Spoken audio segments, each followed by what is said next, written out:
That's right, I am hot.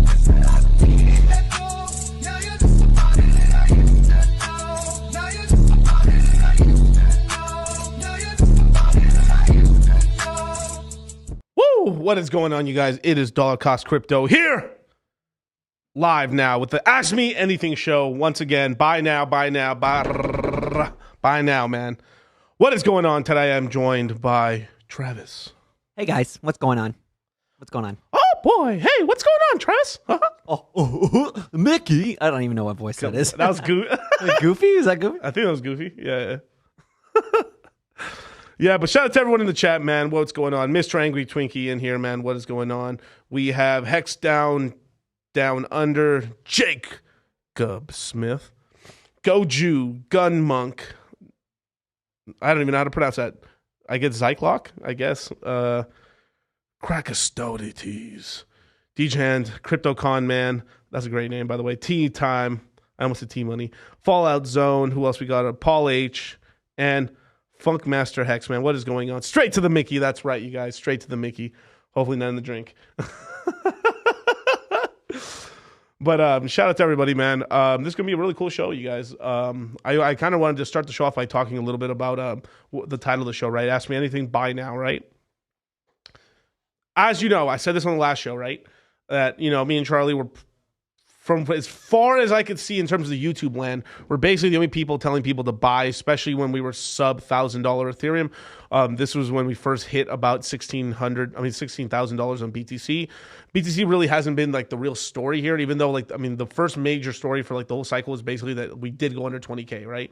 A lot of people really believe like, oh, maybe 21K might be the bottom here, right? We saw a lot of people getting long, got wrecked. Don't day trade, kids. But a lot of people getting long and getting wrecked on that, and then we go into 16,000 for BTC, right? But Ethereum was the real big story there because, you know, Ethereum went like for like a lot of people, depending on the exchange you saw, the low of it was basically high 700s to, you know, $888, depending on the exchange you end up trading on, right? But since then, right, we've kind of we pumped back up and we retraced back down to $16,000 Bitcoin, and this time around, Ethereum stayed above $1,200. I think the absolute lowest retest was about like 1080, right? So now we're sitting on. Can you share my screen for a second?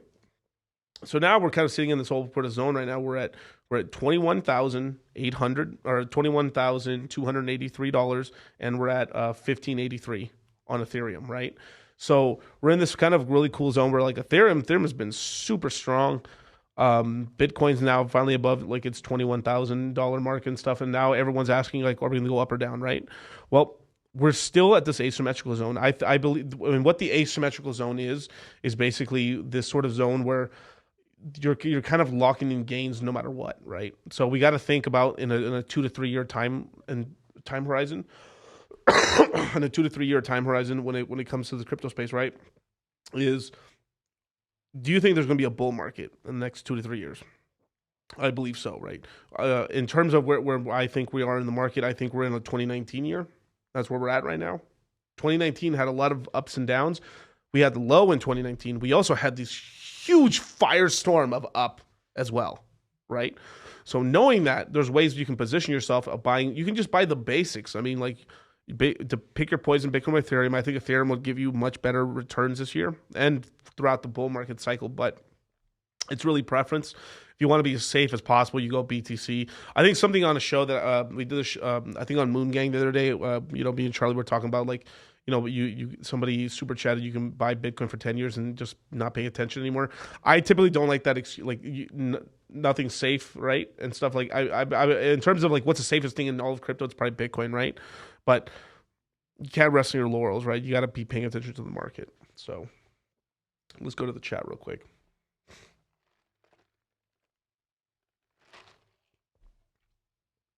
What do we got here? Oh, this is so funny. Hex Down Under.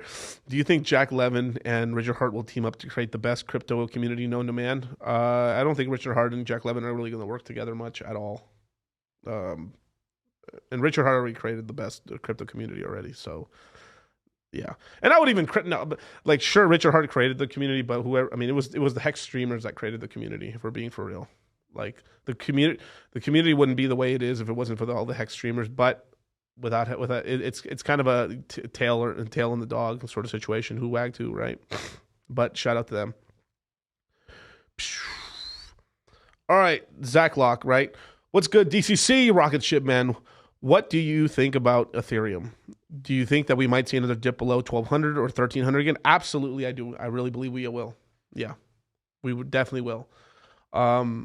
Now the real gamble here is seeing if we're gonna go to like. If we just get a nice big dip because the macro, we get the because the Fed once we have the Fed pivot, and what that means is once the Fed say, okay, we're no longer going to increase rates anymore, we're probably going to dip there, and then after that we kind of rocket off into a mini bull cycle, and by mini bull cycle I mean probably like 3 to 6 months of like really good, like it's pretty much risk on again in the market, which is freaking awesome, right? But past that, right? We're past that, we'll probably get another dip down. So in terms, if we just get a regular like turn down in the market again, we're probably looking at like getting as close to $1,000 in Ethereum again. We're probably looking at the low might actually be 1080 for the local low, but if we do get like a huge cataclysm again, like we get the turnaround, the macro market goes down, and then we get like a really bad crypto crash, an unwinding of digital currency group. Maybe the earn program goes bad, just some calamity, then we can finally retest to see if we actually can go lower than the actual all-time low for Ethereum or BTC. I think BTC is more likely to hit a new low than actually Ethereum is.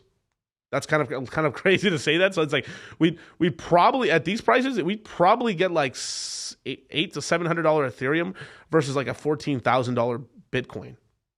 And now at that point, at $1,400, a $14,000 BTC, we probably have. I mean, shit, man, that'd be one of the first times I'd actually consider maybe buying a little bit more Ethereum.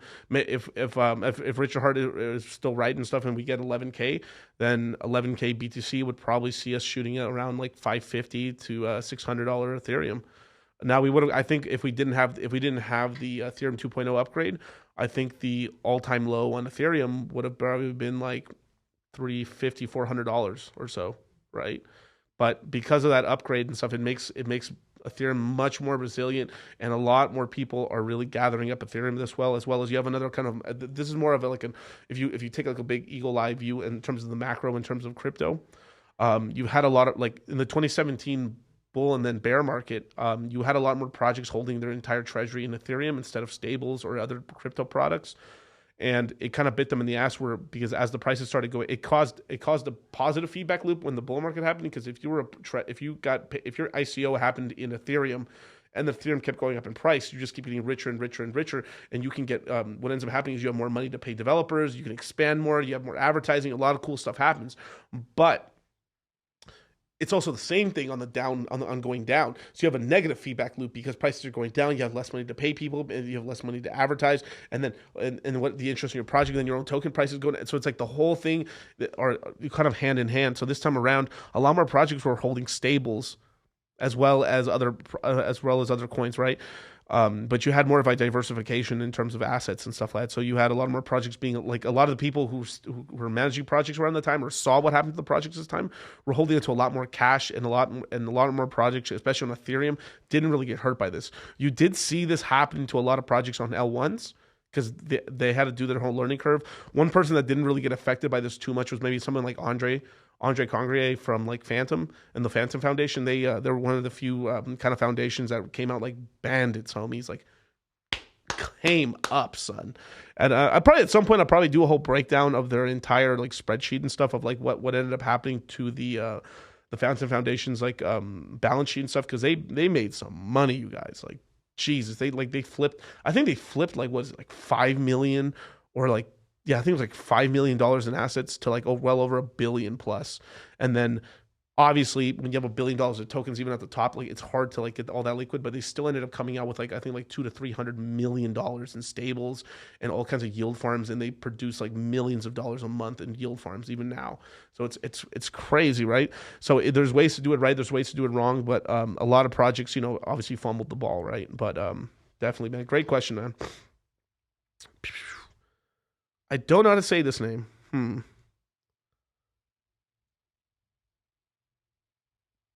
Kaistrades? I think that's how you say it. But thoughts on the upcoming earning reports, i.e. or e.g. Apple, and the effect on the crypto market. If I personally think that the earnings report for Apple is going to be pretty bad. I've been saying that for a while now.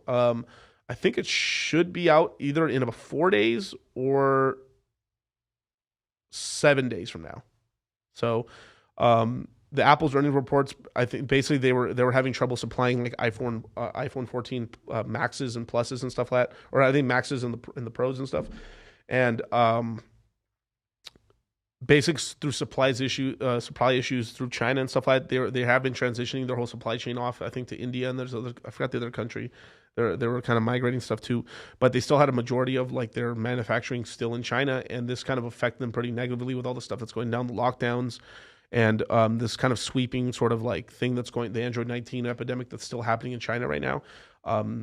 Because they locked down so hard, they're essentially they didn't get what you call, I guess, like herd immunity, and as well as like a lot of their jabbity jabs weren't as good as the ones here in the United States. So they're getting the old bed bug pretty bad right now. But personally, I think 25% of that 25% of that's true in terms of like people are getting sick, right? It is flu season and people are, even me, like I'm still a little sick right now. But if you actually look at it, I personally think it's mostly to lock down citizens that are like protesting and stuff like that, because the economy is doing really terrible. The era of permanent growth in China is basically done with, demographically, and everything's in that sort of point and stuff like that. And now they're just kind of locking the country down in order to keep control as a one China country, because this is the longest time China as a country has been unified for this long. I mean, I think throughout history, in Chinese history, I think the longest time that China, like one person has been able to like have China as one country, has basically been like 2 years. And then I think the only other times have been like a year or 6 months or something like that. So it's a very short amount of time. So this is the longest time the country's been unified as one thing. Typically, China's like 3 or 4 countries. Pretty crazy. It's usually like the exterior, interior, and then the coastal cities and stuff have been their own kind of governments and stuff like that, trading with the West.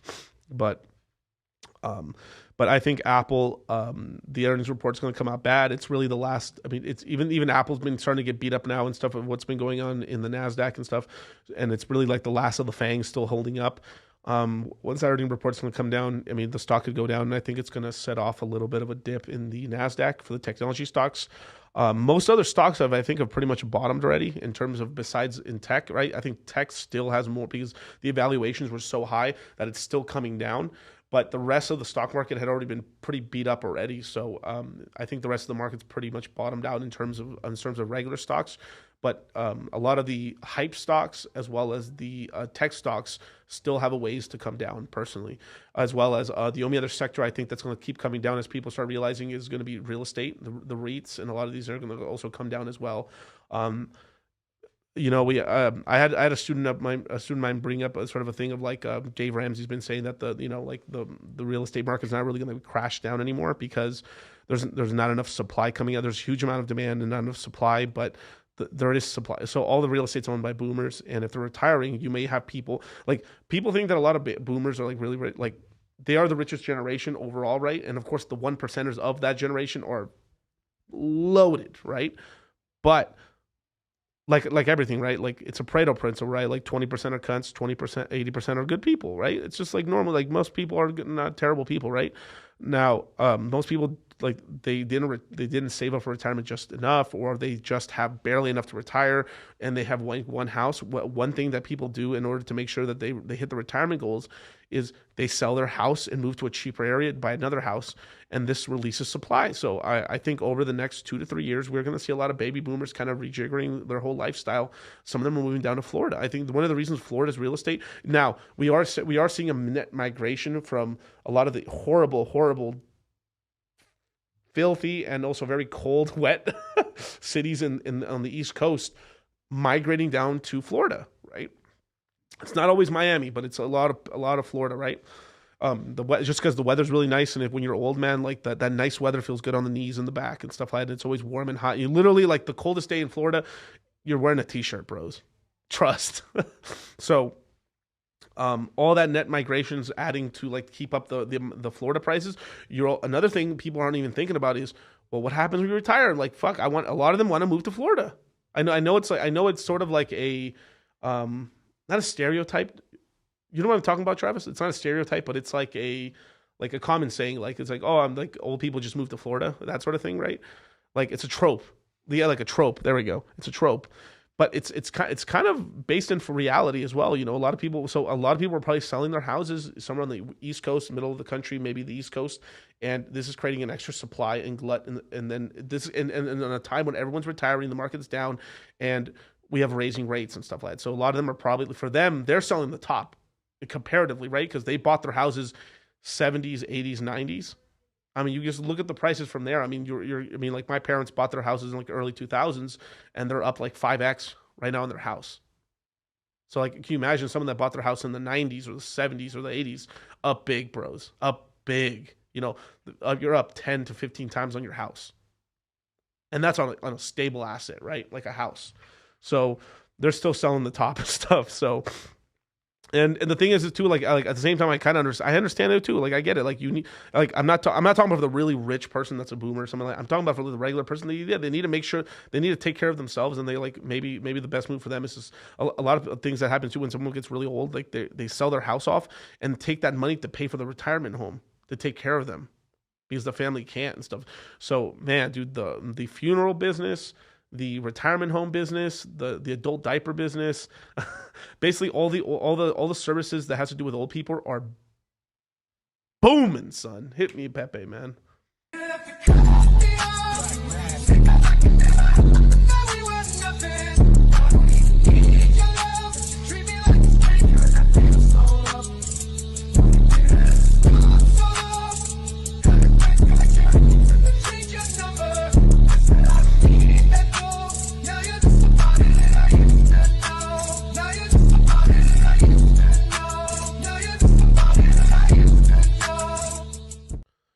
You got me a star? Yeah, I've been doing the star wipe. You haven't mentioned it at all. I've been doing it for like the past 3 episodes. No, I just was like, you know, if I've mentioned it and stuff like I have to say thank you for everything now. Oh, yeah, you're right. You know what? I apologize for me.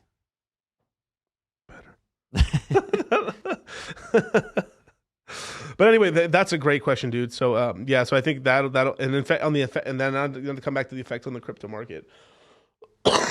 I think it'll, yeah, because obviously like a lot of people correlate crypto is, so the two things I've seen that like correlated with crypto in the equities market has been really like the Nasdaq, or I would say junk bond traders. That's actually a really crazy one that I found out maybe like last year, that anytime the junk bonds are doing really bad or they're doing really well, a lot of these traders flood in capital to crypto. So a lot of the kind of the degenerate bond traders, which are supposed to be like, the bond market is probably the safest market, but like I guess they've been leaning into some crypto trading in order to kind of make ends meet and stuff. So here's a very interesting sort of thing is like, as the rates go higher and higher, like it's becoming more and more profitable to be a bond investor and trader. Now, I wouldn't be happy with those results, right? But I forgot the name of the guy who made the company Pimco and stuff like that. But like I think basically he made a fortune. I think made himself a multi-billionaire from being a bond trader. And basically he started his company at the tippy top of rates from when what's his name? The head of the 70s Volcker, when Paul Volcker had set the rate up to 17 or 20%, and then from there was a bond trader, and then basically rode the rate all the way down to zero. And basically when he got to zero, he said, well, hey, I'm retiring, you guys. And now that we're back up to like, I would say 7% on average in terms of like the rate increase plus what people would get, it would probably be another mini era where like if the rates stayed that high and stuff, it'd be a decent time to get back into bonds and stuff if people were trading that. Obviously we're not doing that, but it's just an interesting, I always like watching these little markets to see when they're like getting into little bull markets. It's interesting to me. But some of these like the most degenerate people of that, right? Because that if the safest stuff is paying out like 3-4% or stuff like that, or depending on I know the 2-year went negative, but like the 2 or the 12 and the 10s are paying out a decent amount. Then you go out into the risk curve and you start getting to probably some of the worst ones to ever invest into, which were the what is that? Argentina bonds, which are some of the worst bonds to get into, but like they pay a high yield and stuff like that. That yield gets ratcheted up because they need to entice people to like give them dollars. It's kind of interesting. It's kind of an interesting sort of thing where like these fuckers might end up bringing some of that gains or capital into the crypto market and stuff in order to buy the bottom and stuff. So pretty cool. But nice question. Mechanics. Anyone here upset that you're in profit and didn't get more? Yeah. Well, of course, but like you got to think like this is the whole thing I'm trying to talk to you about, the asymmetrical zone, right? I would say the asymmetrical zone for Bitcoin's a little tougher to say. For Ethereum, it's easy. $2,000 or less, you're in the money. $2,000 or less on Ethereum, it's like retard proof. Basically, it's like you just buy Ethereum, like you just grab a shotgun, bah, bah. Like it doesn't matter because over the next 2-3 years, like it basically, if we have a bull market again, right? Are we going to go above $5,000 for Ethereum? Yeah. How much higher? Worst case, 50%, which means we'd be like at $7,000 or $8,000 for Ethereum. Best case, maybe we do a 2 to 3x on the old all-time high, and then maybe we hit like 10,000 to 20,000, somewhere in that range, maybe 12,000, maybe 14,000 on Ethereum as a top there. But buying at even buying at $1,500 that it is today. Actually, share the screen for a second. Even buying at almost at $1,600 today and stuff like that, like you're still in the money. Right, like it's like the worst case of this thing, the local low that it's had is like $700 to $800. So right now, if you bought this is why we're telling people. Me and Charlie were screaming this. We were saying this on Fresh and Fit. We're saying this everywhere. Like buy Ethereum, buy Ethereum, buy Ethereum, because it's a great sort of an asset to tell people to get into it, especially like someone who doesn't like. It's such a great asset because it's such a damn no fucking brainer. Such a no damn brainer. Like it's like better than it's like this is where you park your cash, basically, right? Now, does it come without risk? Of course it comes with risk, right? But outside of them completely fucking up the chain or something like that, or just some god awful thing that happened. But it's a great place. I believe it's a great place to like store capital and stuff like that. And then from there you can make multiples on the cash, right? Because where else can you buy something and in like 2 years it's gonna be much higher. It's gonna protect you against inflation. You're gonna do multiples on it, and on top of that, it's gonna allow staking. Now, the only thing you have to pay attention to is when they decide to do the Shanghai upgrade and they release this supply. Probably not a terrible time to sell some. Hopefully, it's been a year since we've been holding it. We have long-term capital gains, but it is an opportunity when those coins unlock. The Ethereum price will collapse quite a lot. I mean, I could see sort of a thing where we could be at 4,000, maybe $3,800, $4,500. They unlock the coins and it'll crash probably back to this price right here, 1,500 to 1,300. So this is why there's such a good price. I would say 13 to 11 is more safer, but like even if you bought here and then like that calamity happens and you just forget and stop paying attention for a year, which I wouldn't tell you to do, but like if you did, you'd probably be $200 in losses per Ethereum, and then within a couple months you'd be back in, it'd probably be right back at $2,800, and you'd be like, oh, I'm in the money again. Who cares? You know? So like that's the sort of cool thing why I like about Ethereum so much. I can't give you that same sort of thing about Bitcoin unless we have sort of a thing where like we're really getting central banks buying the fuck out of BTC, not Ethereum, but it looks like they're buying both, so it kind of just cancels out. But the Ethereum play is just such a good one, man, because it's like on a shit 2-year run, we just go back to $4,000. So you're up $3,500 on every single Ethereum. So just think about that. You're basically up a 2x. Or a little bit more than that, but like what is that? Like a 2.5x or some change, right? So you're up a little sick math here. Forgive, but you know you're up a decent amount. You're up a decent amount on every Ethereum and stuff like that. Where else could you get in less than 2 years that much of a return on capital? This is why like this is what a good place to kind of park easy capital. I'm not telling you that this should be your whole portfolio and like you should just I would say definitely put some money in some altcoins and stuff to really get the crazier returns, right? Because normally the decent altcoins, they do 15 to 30x, right? And then you got a couple hundred bangers, and then you got some crazy ones like a SHIB and a Hex that just go like crazy, right? But if you're already sitting on decent money, or it's the first time it's capital and you don't know what to do with it, it's just like Ethereum's a no-brainer. Is the S&P going to give you twice your money, 3 times your money? Fuck no. Fuck to the no, to the no, fuck to the no. These markets ain't going to give you that. It ain't happening, bro. Not without crazy leverage. It ain't happening.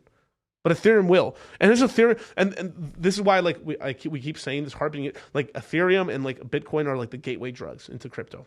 Right? This is why I don't shit on SHIB and Dogecoin that much, because it gets people into the market, right? Now, SHIB, and I'll bring SHIB up in a minute and stuff, but I guess let me finish my point with Ethereum first. So with Ethereum, right, it's so simple because you just get a Coinbase app. You can get my mom does this. Like you just download the Coinbase app, put a debit card, and then you just buy Ethereum. Now, should you leave your Ethereum on Coinbase? No. But if there was ever an exchange, you would actually gamble it, and I wouldn't want to tell you to. I would tell you to not take cuts of your coins. But if there was ever an exchange you're going to gamble it, it would probably be Coinbase, because they're on the stock market. There's a better chance that your shit's not going to be stolen and stuff. There's a lot of things in place there.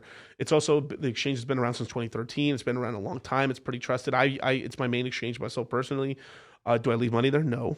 I tell people to withdraw it as soon as you're allowed to, but people who leave their money there, I mean, it would probably be the best chance to survive, because they'd be able to capital raise off the equities market. They'd get ripped off on like what they do, but they would get capital, right? So this is just and like, as well as like a lot of the TradFi guys who shit on crypto, they secretly, every TradFi show I've ever seen, like they kind of shit on crypto, and they always like talk about Coinbase stock as a joke. But the reason they're saying it as a joke is deep down they're like, I want to get leverage. I want to get some position in crypto, but I'm too much of an arrogant asshole to do it, right? So they're always watching the Coinbase stock coin, and they're always watching Michael Saylor's stock as well.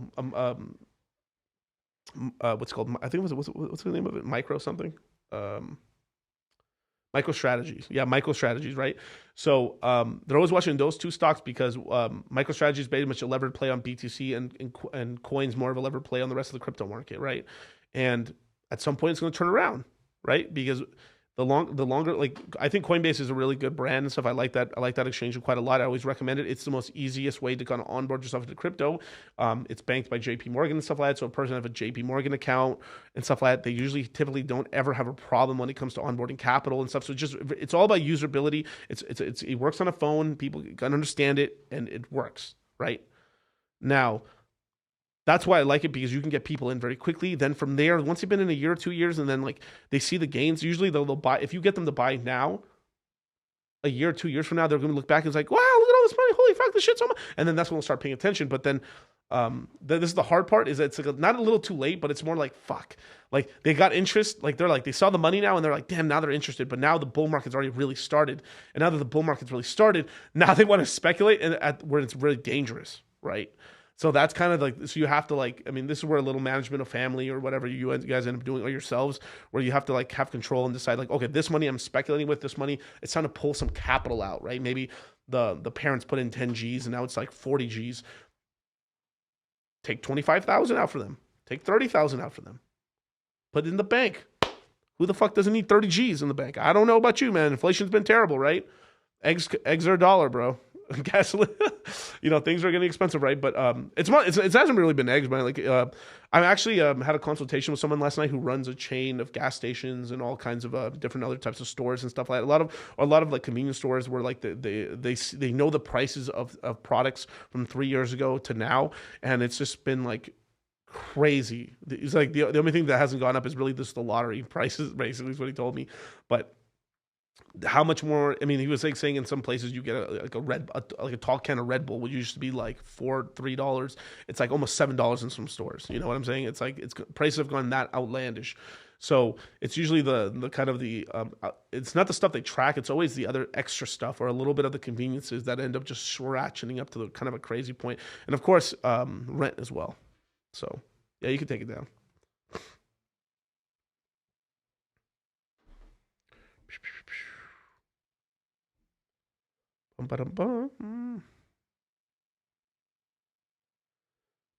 Let's keep going, you guys. Hit the like button, subscribe, hit the notification bell. Only 191 people watching. Shame on y'all. Shame. Deep shame. This stream should be at least watched by 300 gang. Shout out. O-Block. Bang, bang. No. But let's keep going, man. Let's see.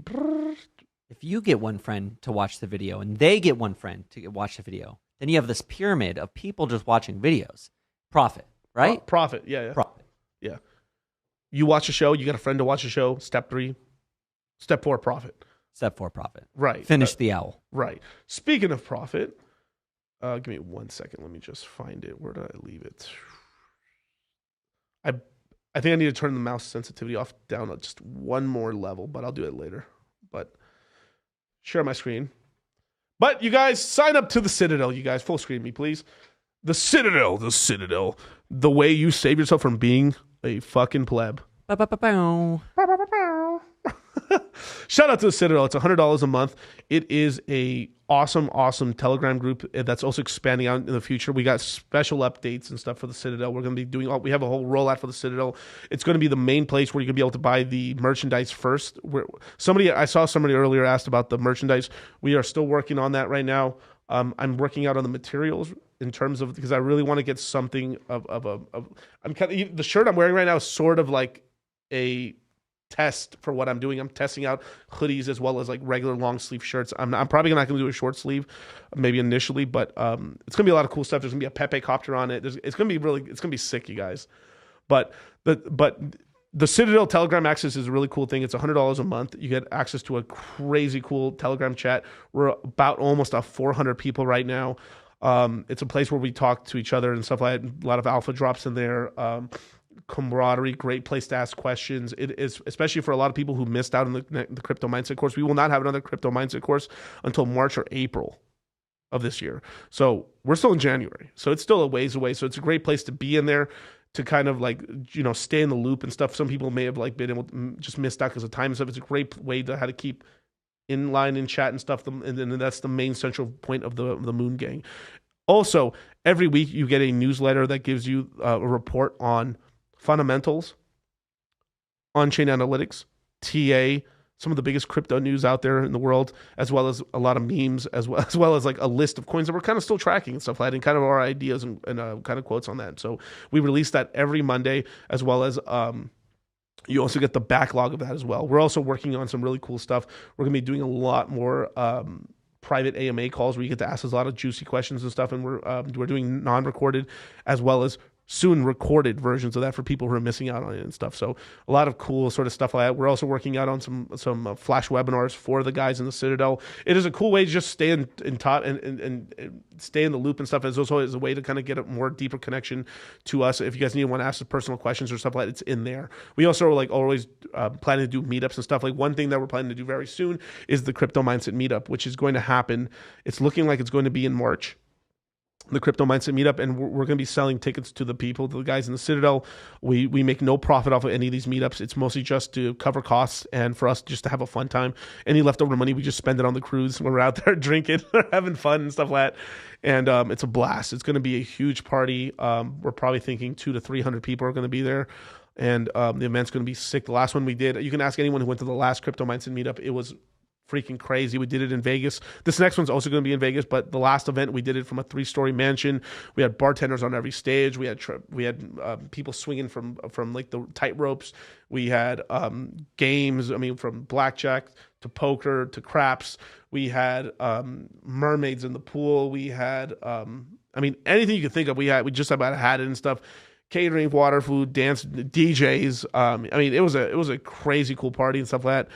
VIP area. I mean, it was sick, dude. And then this time around, we're also bringing a lot of like special guests and stuff. So we're gonna have some big people in the Red Pill space as well. Some other special guests come through and stuff. So it's gonna be a place where you can meet some really cool people.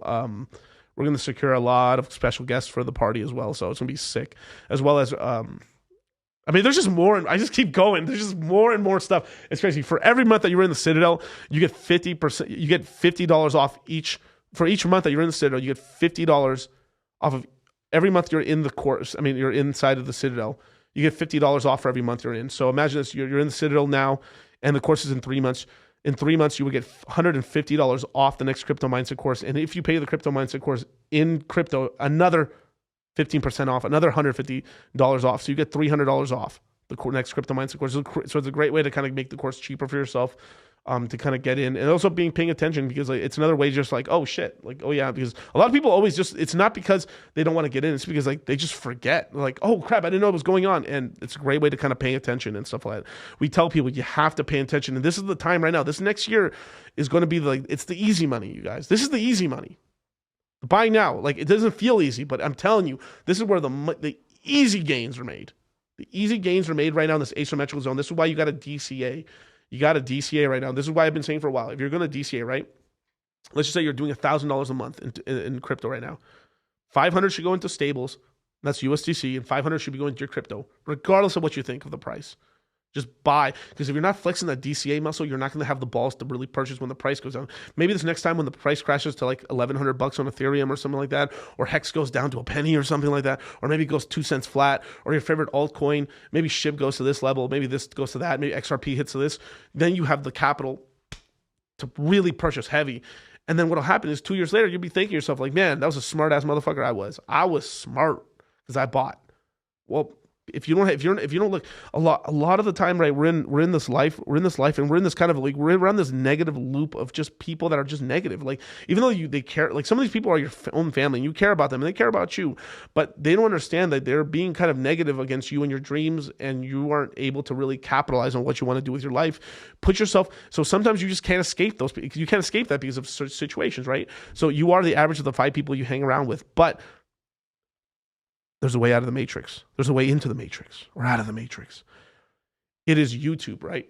And if you put yourself into something like the Citadel or the Crypto Mindset, you put yourself around a bunch of people who are very, very positive and very reassuring, and then are like-minded like you. There are people who want to ascend the Citadel. There's a reason we call it the Citadel. It is a place to ascend up, and kind of and other people that are with you on this trip and stuff. There's a lot of these other places are trying to grift you out and stuff like that. This is a place. This is a brotherhood. This is a brotherhood of people and stuff. So shout out to the Citadel, man. I mean, the best group in all of crypto. Fucking point blank period and stuff. We're real men, real women, fucking trying to make it out here, and we're not some loser people. We're trying to ascend. A lot of people in your life are trying to bring you down, or just have them. They just want you to do slightly better. Like, if you had a buddy that was making $1 million, right, as an example, the minute, like, he'll cheer you on. He'll cheer you on when you make 200,000. Fucking way to go, bro. Fuck yeah, you made $1 million. The minute that you make more than him, he's shit talking you. That doesn't happen over here. We're like, whoa, baby, shit. If I was making $1 million and then you started making 3,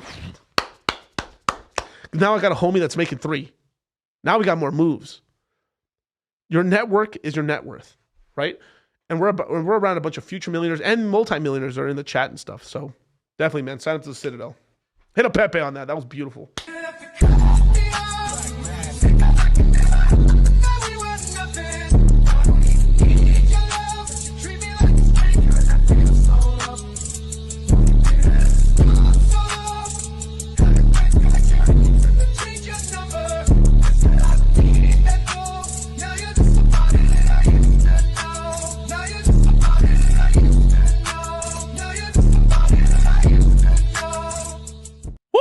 What is going on, you guys?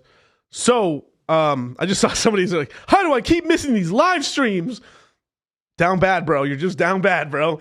But for people who don't know my streaming schedule, it is Tuesday, Thursday, Saturday. Now, sometimes I do, if I have a guest, I will do a random time, and that just is what it is with a random guest, right? But my times are typically, and I'm probably going to change my times on Tuesday to probably maybe 8 o'clock. I want to but it's usually 8 p.m. Pacific Standard Time, Tuesday, Thursday, and then on Saturday it's at 1 p.m. on Saturday. Those are my streaming times. From there, just follow my YouTube, follow my Instagram. All my social medias are in my description box and stuff like that, as well as shame on y'all. If you're in the Citadel, hey, you would know. I spam the chats before I do a live stream, man. So always be checking in there, man. Always check the pinned messages. But hey, man, thank you so much. Let's get back to the questions. Didn't have to cut. Oh my God, I found that song, dude. Yeah. So if you guys, could you wait? Here, could you play the beginning of my intro for like a second? So wait, before you play it. So I actually found the actual artist who actually made the song and stuff like that. So I might, I've got a little treat for you guys a little bit later on. But like, let me show you. So the first 30 seconds where like it's a loading screen, I found the song to that. Play it. Oh, the first 30 seconds? Yeah, just play the intro. Just, it's always like the 30-second, like.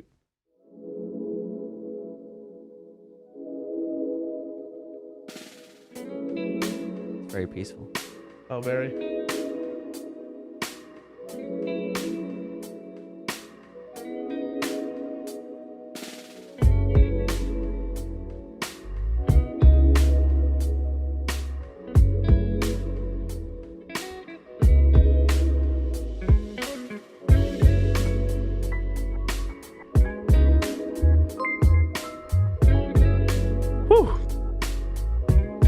Cut it now. So that peaceful music, right? Check it out. Give love to this guy right here, man. Boom, right there, man. That's the song right there. I can't play it. I don't want to.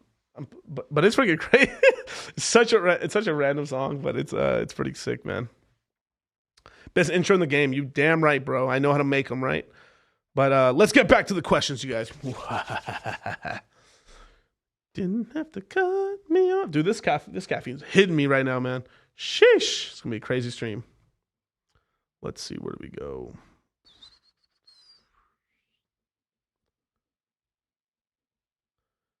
LB Crypto. Miguel, you still taking questions? I am, sir. Yes, I am.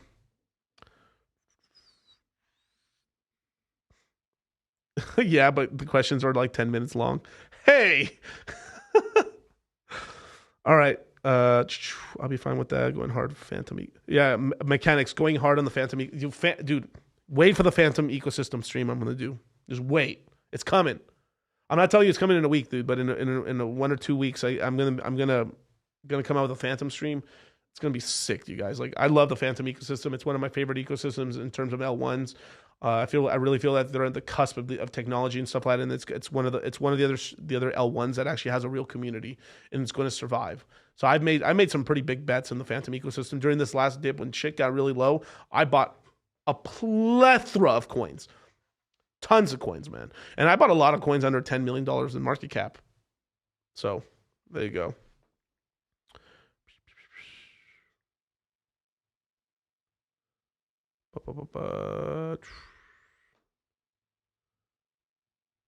All right, Funkmaster Hex. What is the feel? Oh, I guess the feeling for everyone as DCAing is thinking when bull. Now the market starts looking slightly bullish, and now you're like, why stop going up? I thought I had more time. Yeah. So that's kind of the thing. Because it's because you guys have the right because we have the right mentality over here. Everyone wants to buy when all right. Most people in crypto, and what I found, most people are kind of like bitches. They're like women. And no disrespect to real women, but I'm talking about most people have this kind of female, kind of real female energy ass like way about thinking about the market. Is that they want to what how does Rollo say it, right? Females fuck the winners, right? They just go the females just wait to the finish line and see who wins and then fuck those guys, right? And it's the same sort of thing. Like everyone wants to buy when the market's pumping because they're all winners at that point, right? But no one wants to fucking take a chance and buy when it's down. And it's not even a chance. If you're doing your research, you know what's gonna come. You think Bitcoin or Ethereum aren't gonna come back up? Like, come on, right? But that's where you make the money. Where you really make I'm talking about the easy money. Where once you have the right mentality, you buy these coins at these really good prices, and then boom, you're off to the races. Because when the bull market starts off, the stuff that you bought down here does multiples. Then you're up, and then when the bull market continues, you're multiple. The lower you buy down here, the more X's you get up here, man. Can you imagine that shit? Can you imagine you bought Ethereum at $2,000 and it goes to $12,000? You're up fucking 6 times on your money, 6 times on capital, on the safe stuff. And then from there, on the way up, you probably took a little capital, rolled it into this, and then banged a 15x. People are over here like, woo, I banged a 6. And you're over here, I banged a 30x. I banged a 100x. Awful widowing bitches out here. What are we talking about, man? Where is it? Completion Falls, I think, asked me an interesting question. Where do you see Hex at the top of the next bull run? Interesting.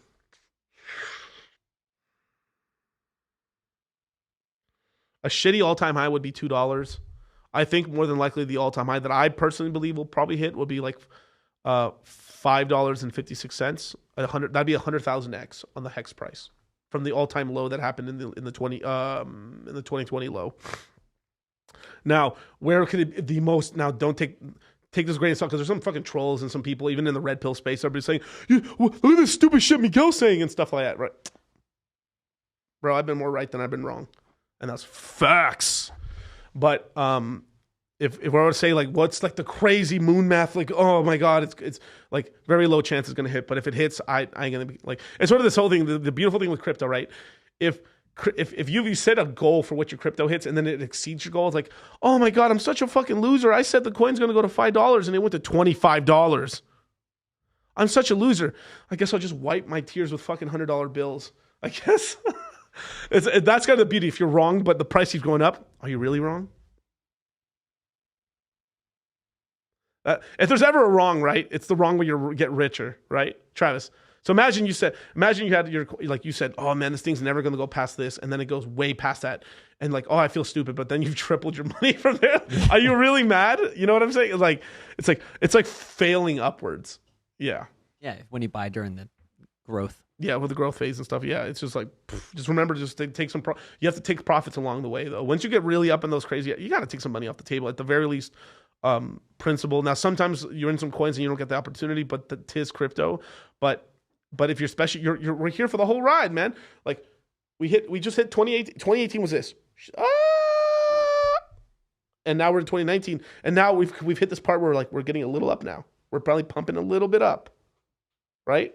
And then we might go up, down. Then the next year for that might be a nice rocket year, and then a little in 25 even a little higher, and then we crash back down or something like that. Hey, just is what it is. Corey, an investor. Oh, Corey, the investor. What's up, bro? Burning of Ethereum may have a shock effect on the price. Some may hope. I think it will. I mean, obviously, it's very tied to how much the gas fees are. So as the GWEI stays above, let me see what the GWEI is at today. GWEI is at 22. I think when GWEI is at 68 or 65, it becomes deflationary. And then as it goes higher to 100, if it stays above 100 and stuff, it becomes deflationary. So people don't know this is that the foundation can kind of set how much it's burning. So they could actually pass something very easily to increase. Like they don't really control the price, but as they're kind of a Fed as well. Like they can set the burn rate to as high as low as they want, so they could turn the burn rate really fucking high, and start burning a massive, like one thing that could actually protect the Ethereum price one day. This is if they went full fucking like Jerome Powell, and they went full Greenspan and just turned the Vitalik push. Was like, imagine if they every transaction burned 80% of the fee. Like, so imagine every fee that you pay 80% that gets burned, it could just ratchet up a shit. I mean, we could burn a fucking metric ton of Ethereum. And that would be a huge catalyst for it, I think. And then people would be saying like, holy fuck, we're burning so much Ethereum. The supply is going like, now it may not have effect in a month, but over 6 months to a year, it has quite a significant amount. I mean, right now the current circulating supply of Ethereum is 120 million Ethereum. Like, it's very possible one day we might see, 90 million Ethereum or 100 million flat. We could lose 20 million Ethereum in circulating supply. And that does have downstream knock-on effects to the price. It really can make it more price positive. So, I mean, there's a lot of cool stuff. This buy and burn stuff has done wonders for the BNB supply and stuff like that, because you had quite a lot of the BNB token be burned after all this time. I think, what was it? If I looked at I think there was been like $500 million of tokens being burned on the BNB token, which is pretty cool. About $500 million of Binance tokens have been burned over time. Another kind of ecosystem that's kind of borrowing this off too is also PulseX. PulseX is also going to have a buy and burn, right, feature. So this stuff, these buy and burns do help, as long as they're taking tokens that, not tokens from like the OA supply or tokens from like that. It's taking tokens from the actual market buying, then disintegrating. That has a positive effect because it's lowering the float of coins. Let's keep going down. Limon Ortega, what's going on, bro? What's up, G? Alts are looking so good right now. Yeah, definitely, man. Which altcoin do you believe can do a 15x? So many. Oh my God. Matic, Optimism, Hex, Phantom. Oh my God. I mean, it's just like, it's such a, bro, it's like an endless list. It's like, I mean, oh my God, I could just go down the top 100 list right now. Like, pull up the thing. Let me make that list. Right, so if I would just go down here, Cardano could do a 15x, Doge could do a 15x, Matic could do a 15x. If Solana survives, they'll do a 15x. Shiba Inu is definitely going to do a 15x. Polkadot could do a 15. Litecoin could do a 15. Now, Litecoin, that's if we get the Mimblewimble and stuff, and then the halving. I think if it does a halving, then does the Mimblewimble later. Woo! Shit! Damn, son. Because I'm starting to stack a little bit into Litecoin again. Dun dun dun. Tron, if he doesn't get arrested or nothing, or the Chinese party goes against him and stuff, I think that will do a 15x. Avalanche is definitely doing the 15x. This one will do good. I don't know if it does a 15. Well, I guess from here, yeah. I think its all-time high is $80. If we get really TradFi and there's a lot of laws and stuff, but they're still supporting Uni, I think this could get back up. But they have to do shit with the token. The token is not like, the token has nothing to do with anything it does. That's the fucking problem with it, other than voting. But no one wants to vote for it because it's like you can't do it. It's like you're voting for nothing. It's like you can't do shit. Like it's like, imagine you had a vote. Stop starvation in Africa. Yes or no, and then all of us put yes, and then the foundation goes no. Like, we don't change nothing. You know what I mean? It's like there's no winning. So it's like, whatever. F in the chat, Uni. Cosmo, definitely. Ton token. It's a little. This is the first cycle it does, but probably yeah. Chain. I ain't staying. Fuck Chainlink. Monero, I'd hope that'd be pretty cool. I mean, let's keep going down the list. Sugar fire, bubble gum. I want to love you. I can't hurt myself. Let's go with Stellar Lumens, yeah, probably. XRP as well. Chronos, if it survives, yes. Quant. The only thing that could hold Quant back is just because its price is so high. So if it really ratcheted up like crazy, its price per token would be very big. That's the only like shit with like tokens with very big prices. It kind of like regular retail guys are buying with $100 bill, right? So if they're buying with $100 bill, like it's called unit bias. So most people are usually buying with the biggest country, whatever the country's biggest bill is. That's usually what they're buying in. So if people like buying tokens where they get a lot of supply, like this, like Stellar Lumens or something like they $100 buys them a lot of Stellar. $100 buys you with even 5 of these or 4 of these. It's that sort of thing.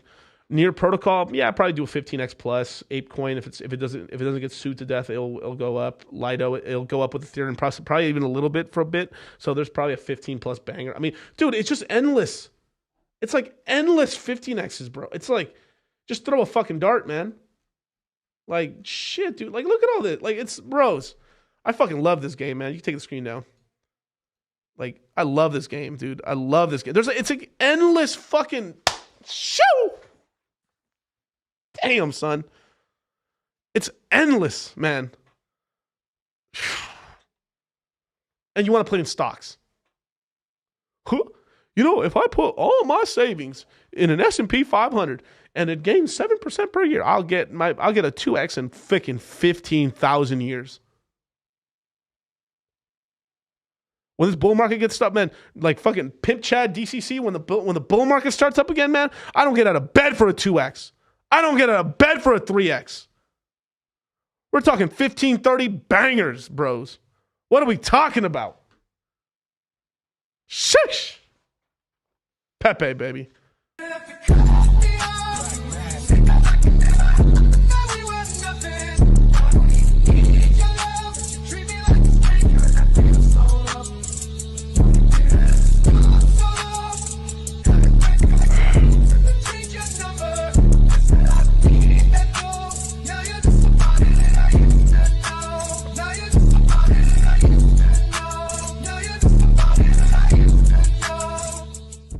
And Dynamic Soul is right. I can't believe a 2x used to be all the rage. What the fuck's a 2x? 2x on what? That's limp dick shit. Your girlfriend don't get wet for that. That don't happen, bro. Let me tell you this, right? This is actually a really good, such a great quote from Andrew Tate. He said this, right? Where it's like, if you're at a petrol station, right? Because if you're in the UK, right? Like you're at a petrol station and you look, there's a Ferrari. Your first thought isn't, oh, the guy in the Ferrari is a teacher. Or he's a trash man. Actually, trash man makes money if they invest, but like, if isn't a teacher or isn't a university professor and stuff. He's either a rock star, a fucking Wall Street investor, or he's a fucking mafioso guy.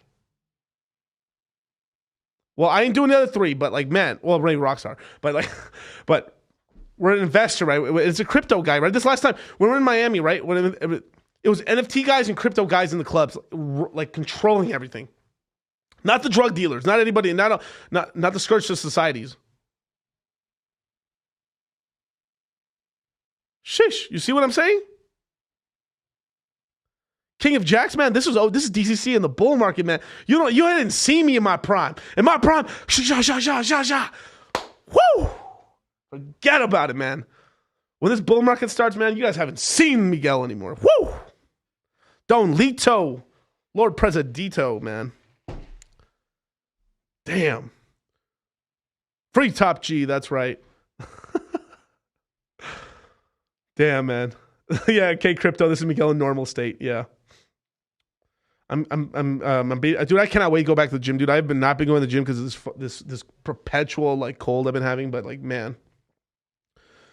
But like beats, bottom feeder, beats or boo. Just get both. Why choose? I think, obviously, Charlie likes to chart on beats a lot and stuff. I do too, but I still have a really big boo position as well. I mean, I'm just not gonna. I just get both personally. But all right, back to the questions, you guys. I think I have some super chats. Let me answer all my super chats. I'm a little behind on questions.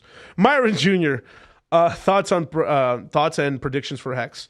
Like I said before, so as short term, if we get the V3 coming out, I think if we do get it on Valentine's Day, like I've said, hopefully that's where we hit it, right? If we get it on Valentine's Day or sometime in February, I think we could see Hex back at 6 to 8 cents.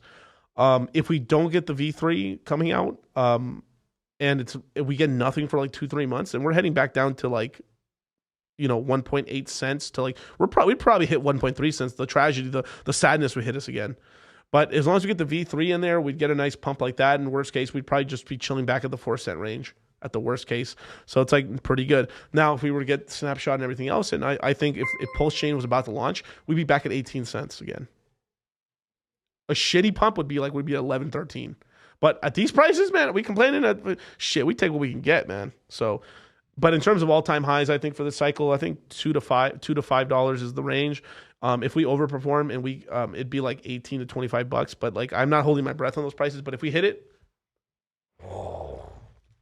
we filthy out here, you guys. Shit, I might buy MGM cash. Like, bro, if it got that disgusting, bro, man, shit, I'd probably buy half of Las Vegas. That kind of money. Damn, son. But thank you so much for the super chat, man. All right. Crypto Con Man with a $5 super chat. For every winner in crypto, there's 100 losers. Buy now and you'll be the winner and not some loser who's busy at the top like a normie. Yeah, exactly, right? Yeah, buy now, dude. Right now you can sort of tell what's kind of winning right now. Like you just the main thing is there still a community that's backing it? Is the founder still around like doing something? Maybe if it never really had much of a founder, it's more of a team thing. Is the community still really crazy about it?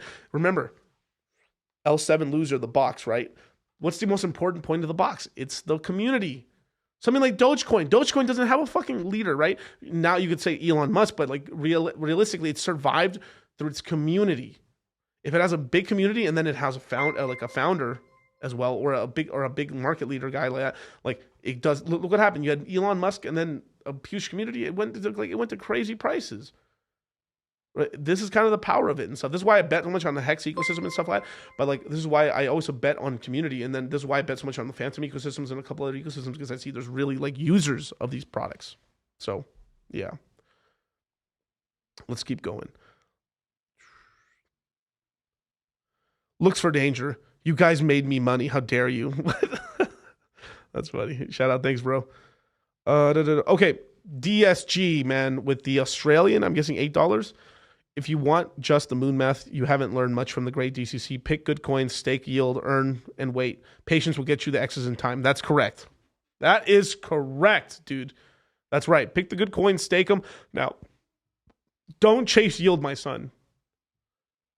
Pick good stock and good coins, then try to find the best place to earn yield on them. But don't, that aren't on centralized entities. That's how you really make it and stuff like that, you know? A lot of times the best place to stake it is on its own protocol. Something like Hex, you stake it. You're not don't earn yield on some other shit unless it's like Pulse Hex or something like that, right? But like sometimes the best place to earn yield is on its own platform. So there you go.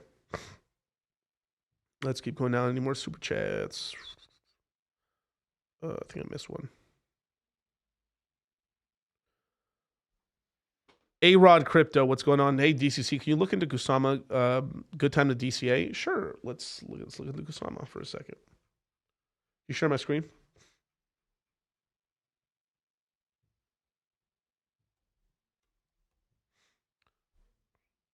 $119 in market cap, $34. This coin has been, let's see what down it's at. 94% all-time high. It's a good rate. Now, obviously, right, if you get a dip down, it's going to go lower, right? Of course. But if we look, and let's just look at the last 90 days.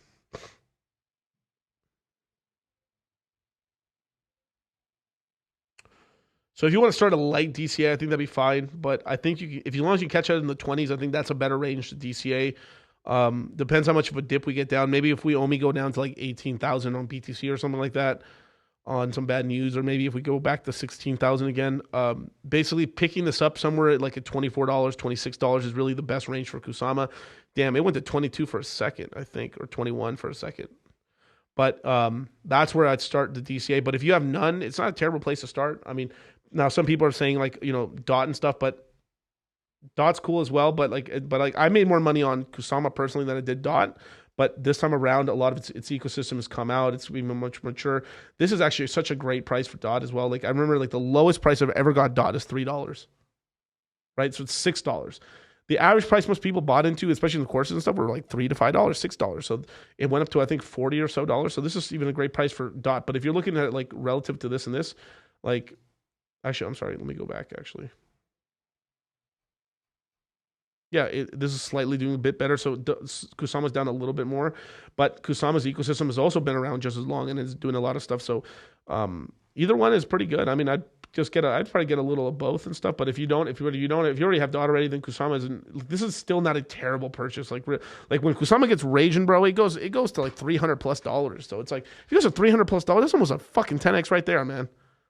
What is his all-time high? $600? Let me see. Yeah, $600. So it going back to its all-time high is a fucking 20 banger. And we were talking about 15x's. So this is a 20 banger already and stuff. And that's not even if it goes harder. So even if maybe this thing, best case, it goes to like $1,200 and stuff. You're sitting on a 40x on this. Not bad. Now, do we want to get a little extra and make more bang for a buck? Of course, right? This is why you do a light, you pepper a little DCA, right? But you still save some capital. If let's just say you were like, I've got like $4,000 allocated to put into Kusama, maybe DCA 500 at a time, save 2,000, and when it dips down, then you allocate the rest of the money. That just gives you more bang for your buck, right? I mean, imagine what is it, 4,000 bucks, right? Let's just say I'm just saying that number out of my ass, right? Let me just refresh this page.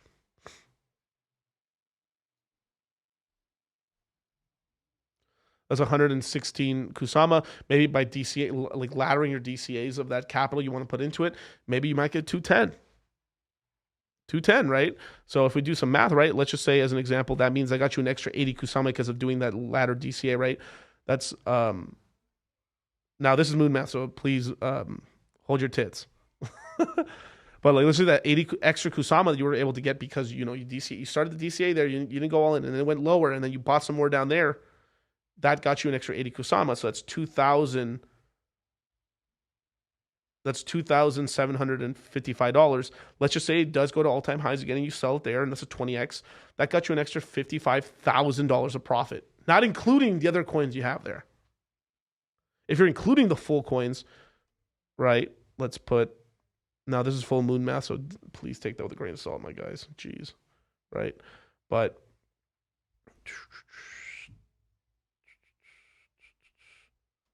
Yeah, man, that's like two. Look at that. That's two. You zoom in on my phone. If it went back to all-time highs after making those, that's $275,000. Not bad, right? I think that deserves a little Pepe.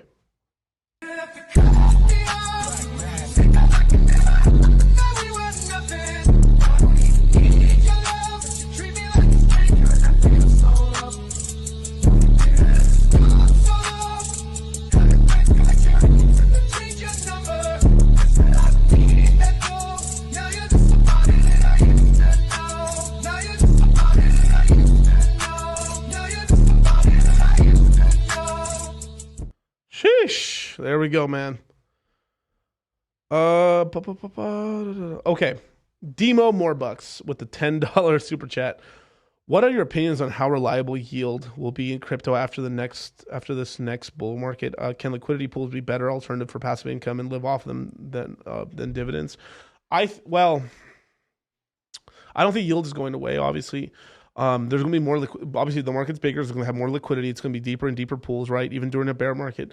But if we saw projects like, something like Beats, for example, right? During most of the run, you were getting somewhere between, at the peak, you were getting like 80% yield to 30, and now like we got 8, and now it's jiggling between 8 to 16.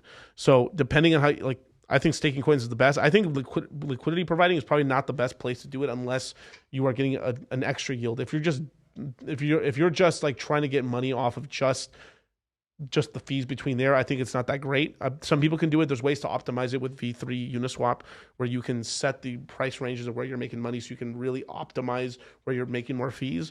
But that's a little difficult, and that also takes a little bit of charting skills and stuff, and then hoping that you get more of a sideways market to make money, right? But I think, yeah, you'll be able to earn money. I mean, the thing is, your portfolio gets decent. I mean, we own so much more yield than the average. I mean, like, people have to go into the most speculative, like, REITs or crazy, or like, one terrible stock is like fucking AT&T. AT&T gives, what does that pay? They pay out like 6% yield and stuff, and the stocks hasn't had a new all-time high since the 90s. Like, it's that sort of thing, right? Where like over here, like, you're gonna be able to, like, even shitty yield in crypto is like 8% or 12%. So it's like very likely you can, even if you look around for stables and stuff, you can earn yield. So like, as long as you're playing around with some decent money, you're gonna be able to earn much. The yield is 3 to 4 times greater on average than in the equities. And then when the bull market starts off, the yield gets to like, stocks cannot compete in terms of yield. But you have to be paying attention. It is sort of a thing where like you have to know what you're putting your money into and stuff. A lot of people, you can't, like, for a normal person, like they're gonna suck ass at it, But yeah. Let's see. De Grant with $2 with the €2. Will Ripple win? Summary judgment is the 31st of March. I think they will win. If it is the 31st of March, damn, son. Let me look. If it is the 31st of March and they win, damn, Ripple's going to pump, man. I mean, let's show the screen for a second. Let's go to XRP for a second. 38 cents. Let's go look at year past.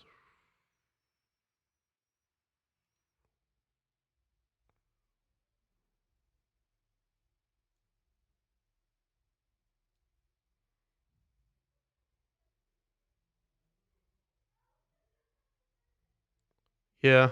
So if it won and stuff, it basically, worst case, it pumped to like 80 cents to $1.20 off of that, and then from there it'd be stabled off, and then it'll start gaining steam. You wouldn't see this thing go up to like $3 or anything like crazy like that. But like if you look at just levels wise, right? So it either hit this plateau here, or it hit this plateau up here, because it's not going up here. This is like bull market territory, right? And this is October, and this is like the top here of like January 20, and then we start going down. So it'd be somewhere between this range here to this range here. So we could see it just going like crazy, spiking up, and then it hit the $1.20 range and then come back down. So I think 70 to 80 cents is where it's going to end up staying after it wins that lawsuit. And then it starts getting, the thing is just because it wins a lawsuit, it's not going to instantly get on every exchange, but slowly exchange adoption will start happening. More and more exchanges will happen. And then this will start kind of really going back up. Now, what does the coin do?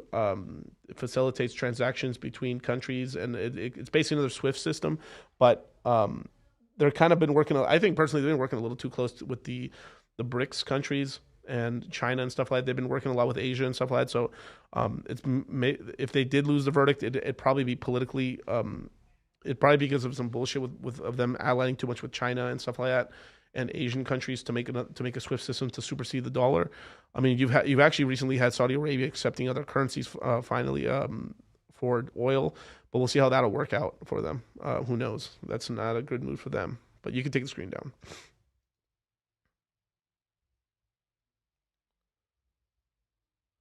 Thomas Crowhurst, man, what's going on? $5 super chat. Hey, Miguel, good to see you're feeling better. Yeah, thank you so much. I am feeling better. I'm coughing like 89% less than last stream. Miracle, right? Tea time. What's going on, dude, with the $10 super chat?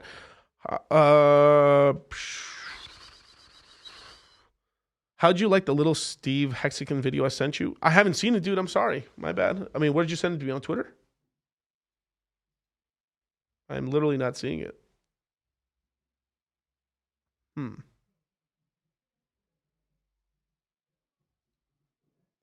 let me know. Let me know where you sent it, man. I'll definitely check it out, man. Well, thank you. Ivan from New Mexico, what is going on with the $2 super chat? Any news on Mt. Gox? Yeah, it's release of its tokens got pushed back to like next August or September of next year of 2024. So we really don't got to worry about Mt. Gox for another year. So another year, I think they just like holding that punch. Like, I'm gonna punch you, bro. I'm gonna punch you, and then it's like after it's been so long. It's like motherfucker, just punch me already, motherfucker. I'm done. I'm out of here, bro. I got to take a piss. You know, it's like I'm over it.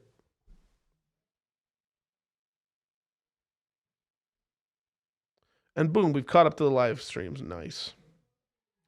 Billy Bond, B. Long, what's going on? DC for president. That's right, man. One day.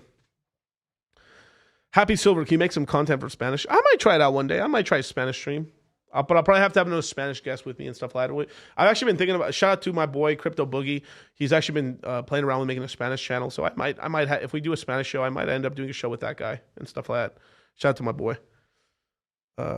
Yeah, shout out to Crypto Sloth, man. What's up, bro? So I've caught up to there. So let me just scroll back a little bit for some questions, man. Dun-dun-dun.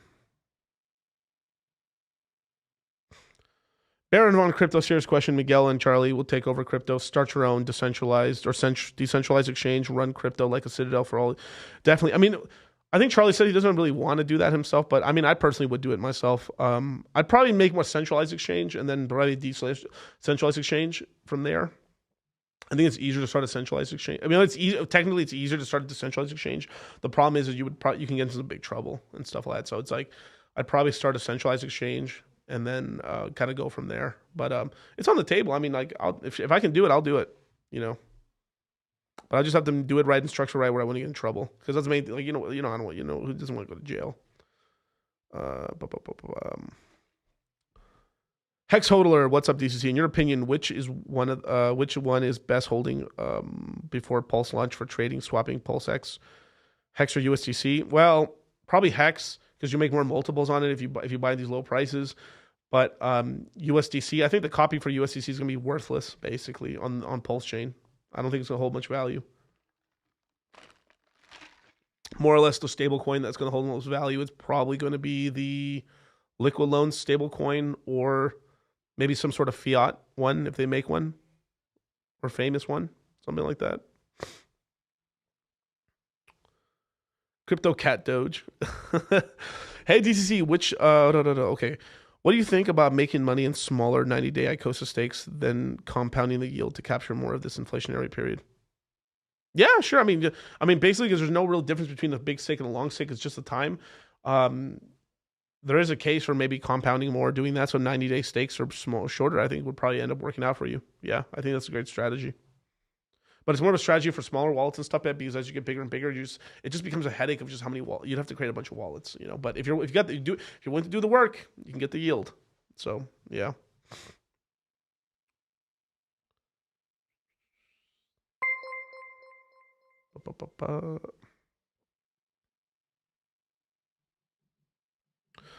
Luna doesn't care about your feelings. If you have enough money to live off of crypto yield, then you don't need to stake. That's true. Well, it just depends. I mean, technically, like, if you got your money in LP pools, that's staking technically, right?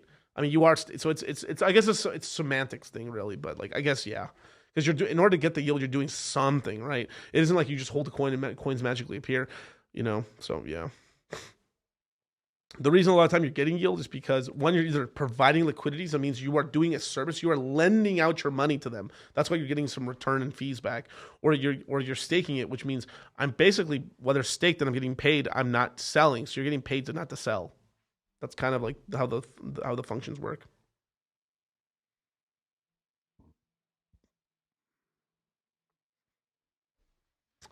S2020. KSM is nice tech, but what's the use cases? It's basically a test net for Polkadot. But basically, if we're really being for real, it's basically the place where people can be degenerate, and there's more degenerate, looser guides for coins to launch and stuff like that. So it's basically where a lot of the shit coins and a lot of the real action is going to be on Polkadot. But Polkadot's still going to do its own thing, and then it's launch. But it's always like Kusama is always going to be cooler. I think it's the brother that fucks. You know what I mean? Like Dot gets married and stuff like that, and Kusama just bangs all these tens. That's how it goes. Maybe has one or two illegitimate kids. Who knows? I don't know. Watch Dot is actually the deadbeat dad, and then Kusama is actually the good father. That'd be funny.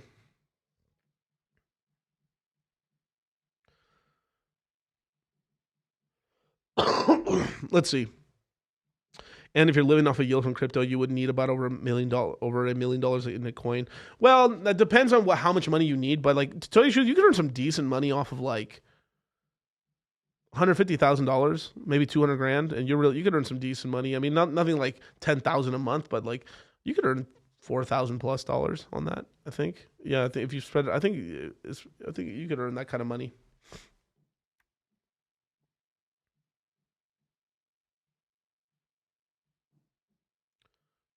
Let's keep going, man. Hit the like button, subscribe, hit the notification bell, man. Let's see.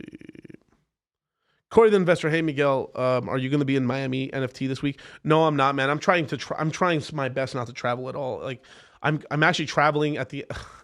As I say, I'm not traveling. Then I say within my next breath, I say that I'm trying my best not to travel as much. Like I fucking traveled like crazy last year. I did what was it like? I think it was like 87 flights last year.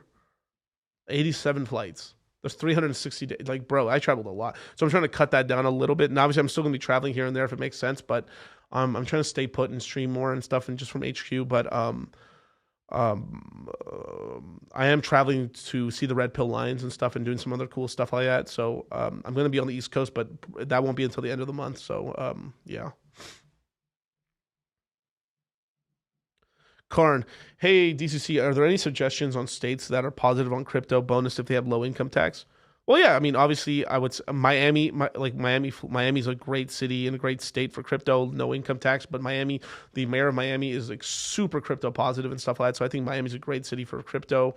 I think Vegas or anywhere in Nevada is great. Texas is pretty good for the taxes. But for crypto, the only shitty part about Texas is they have these really stupid laws on stables. So it's like it's a little weird. But I think Nevada and Florida, the best states for crypto. Now, outside of that, corporation-wise, Nevada is incredibly good for corporations, but as Wyoming would probably be as the most crypto state for corporations. If you're trying to set up a business or something like that, it would be Wyoming. Now, Delaware is also great for LLCs and all that stuff as well, and corporations, but Wyoming went way more into like the crypto side and stuff. So I would say the top 3 states in the order of terms of livability would probably be like Florida, then Vegas, and then Wyoming. The only reason Wyoming's lower on the list is just because do you know how fucking cold it is over there, man? Yo, I don't know, but some of you guys like cold, I don't. But Jesus, man.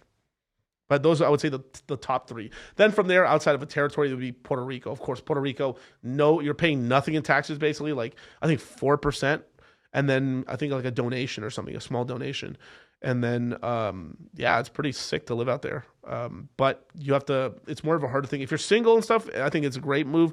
If you're with family, it gets a little tougher because then you have to move schools and stuff and they have to get used to the language. It makes it easier, especially if you speak a little Spanish. But, you know, you've got to, it's really good for someone with an online business or like a YouTube channel, maybe an online store. Or you're a writer, like more of a digital nomad, you know what I mean? Type of sort of stuff that works really, really well. Or maybe like, but one good thing that kind of came out of this whole like sort of contagion thing that we've had the last couple of years is that a lot more people went into working at home. And so this kind of opened the door for a lot of like people who weren't even that into that much of a tech job that were like, it's freed that up a lot. So maybe it may be something to kind of look into. And some people pay so much in taxes. If you actually look, like, you'd be surprised. People haven't done the math, but if you actually look at what your spouse is making, and then you go versus your taxes and all this stuff, a lot of times they're paying more. They're almost like the spouse is almost not contributing anything to the income really. So if that's sort of the case, it might be the time to like retire the wife or the girlfriend, or well, I would say wife, probably the kids. And then go to a lower taxing area. I'm telling you, man, just moving from California to like Nevada or Florida, I mean, you're lowering your taxes like 40%. Just off the rip, just not paying state tax. So you're only paying federal. So pretty sick.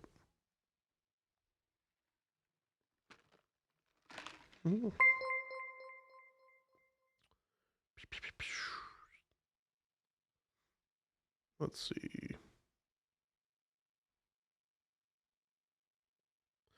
All right, Crypto Con Man with the $5 super chat. So is this Mt. Gox payout going to be similar to the COVID Black Swan? No, because like the that was just so out of left field that like it was kind of like, oh yeah, like no one really took it serious, and then it just got serious, right? Where the Mt. Gox thing is still like so it's like, but it's like it is sort of thing where like it's the boy that cried wolf that we just don't believe it, but then when it happens, we're gonna be like, whoa, but it needs to happen already. Like I'd rather these payouts happen now. Like I'd rather these coins come out now, so the price is low as fuck, so we can just snatch those coins up, son. Let BTC get crashed to 11K. Let's do it.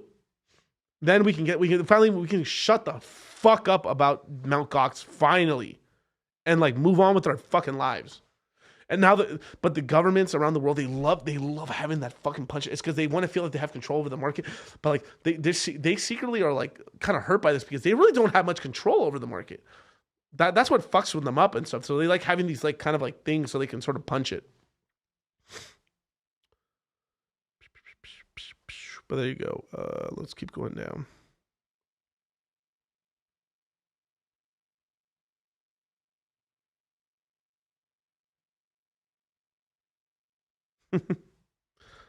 Is down bad taken for a custom license plate in Nevada? I don't know. I mean, probably not. Get it, dude. Shit, before I might even do it, dude. I just got myself a new car and shit. I'm ordering myself a brand new car. But man, I don't know if I'm gonna get it and stuff. I'm trying to get myself the I'm trying to get myself like a crazy ass Hellcat. I'm trying to get the most decked out Hellcat they have, the jailbreak and shit. But like, we'll see, man. I'm still waiting on the dealership to get back to me. That shit's gonna have like what 807 horsepower, just stock. And I've actually been thinking about taking it to Hennessy, so I might do like a Hennessy upgrade on it and just take it to over 1,000 horsepower. And the reason I like Hennessy is they give you like a warranty as well. Like you got 30,000 mile warranty on it if anything breaks and shit. Because like one thing when you modify cars, you're fucked. But you go to Hennessy and stuff like that, you're covered in shit if anything breaks or anything like that. So it's kind of a cool little thing. So yeah.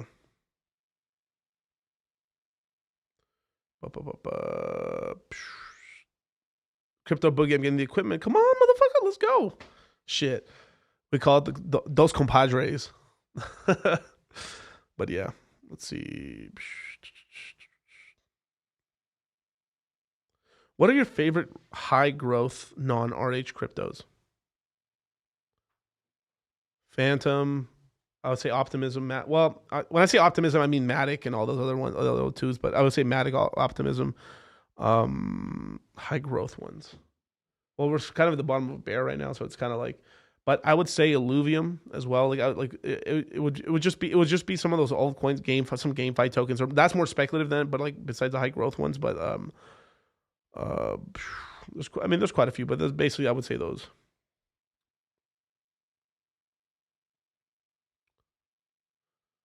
Different moves. When do you start taking profits on some of these? On some of the coins I bought like right now and stuff like that, like if we for some reason in 2023 we get a huge ramp up, like let's just say we like look at where we're at right now and we're back and like it's somewhere in the middle to like end of the year we're back at like $30,000-$40,000 BTC. I'm probably gonna take some profit on that. You know what I mean? Just not everything, but something, because I think like it's up too fast, right? But imagine like we're at like what are we at in BTC? We're at 21K, and then we wake up in the next couple months and we're at 40, 50. Do you think we maybe pumped a little too fast? Probably. What's going to happen? We'll go back down to these prices again, to the current prices, and then you just buy back in, and then we just ride this rodeo all the way back up again. But yeah. All right, let's go. LB crypto, you got some rum in that cup? I wish. No, it's just black coffee.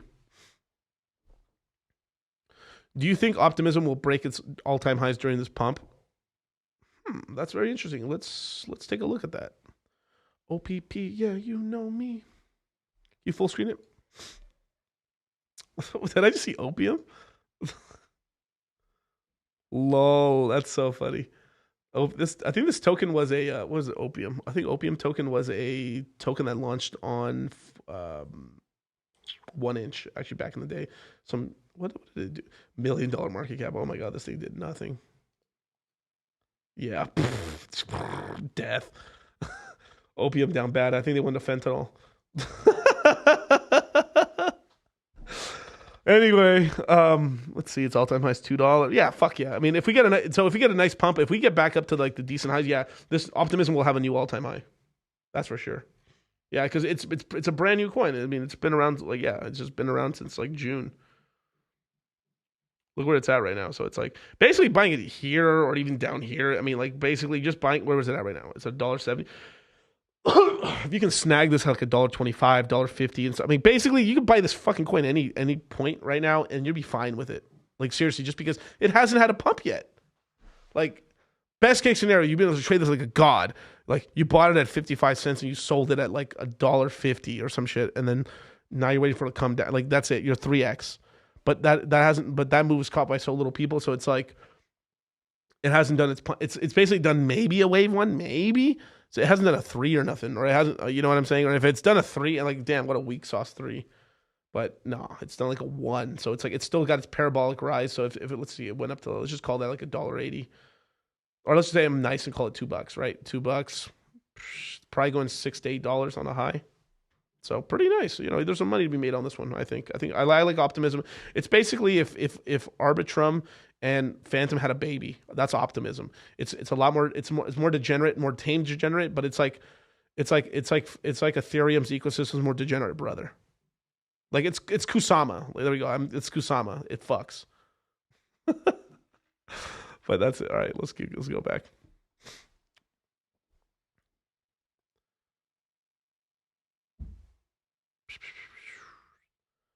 S22. What does Hex do? It's basically Bitcoin with time locking on Ethereum. That's what it does. And number goes up over time. Let's see.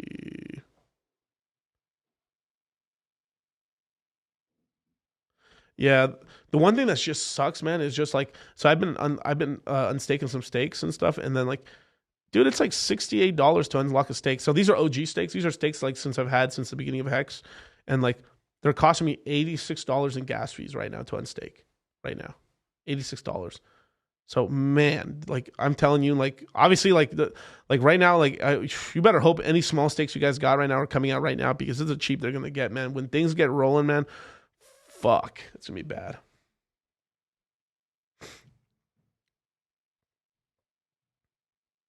I really wish like the way Hex was programmed, it was done in a way where like it was much less computational input on Ethereum or something like that. I wish there was a way it was just, instead of calculating 365 days of yield, it just did like 52 days of yield or something like that. Like something like it, you know, but it is what it is.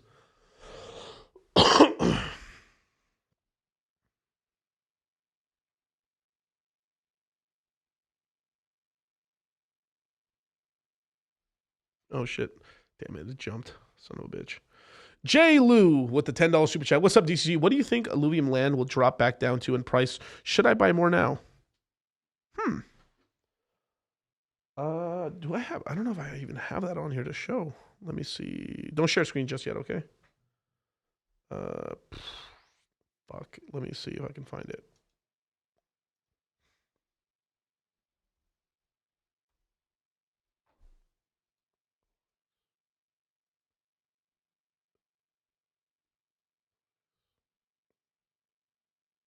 Okay, you can share it. You can share it now. Damn, I'm good. No links or nothing, and I found it. Yeah, I'll give you guys the link and stuff. If you guys want to check out the land prices for Illuvium, here it is. I like using IMX, really low fees and stuff like that. Works immutable works fucking great. Like I'm a full believer in Immutable X. That shit works. It works really well.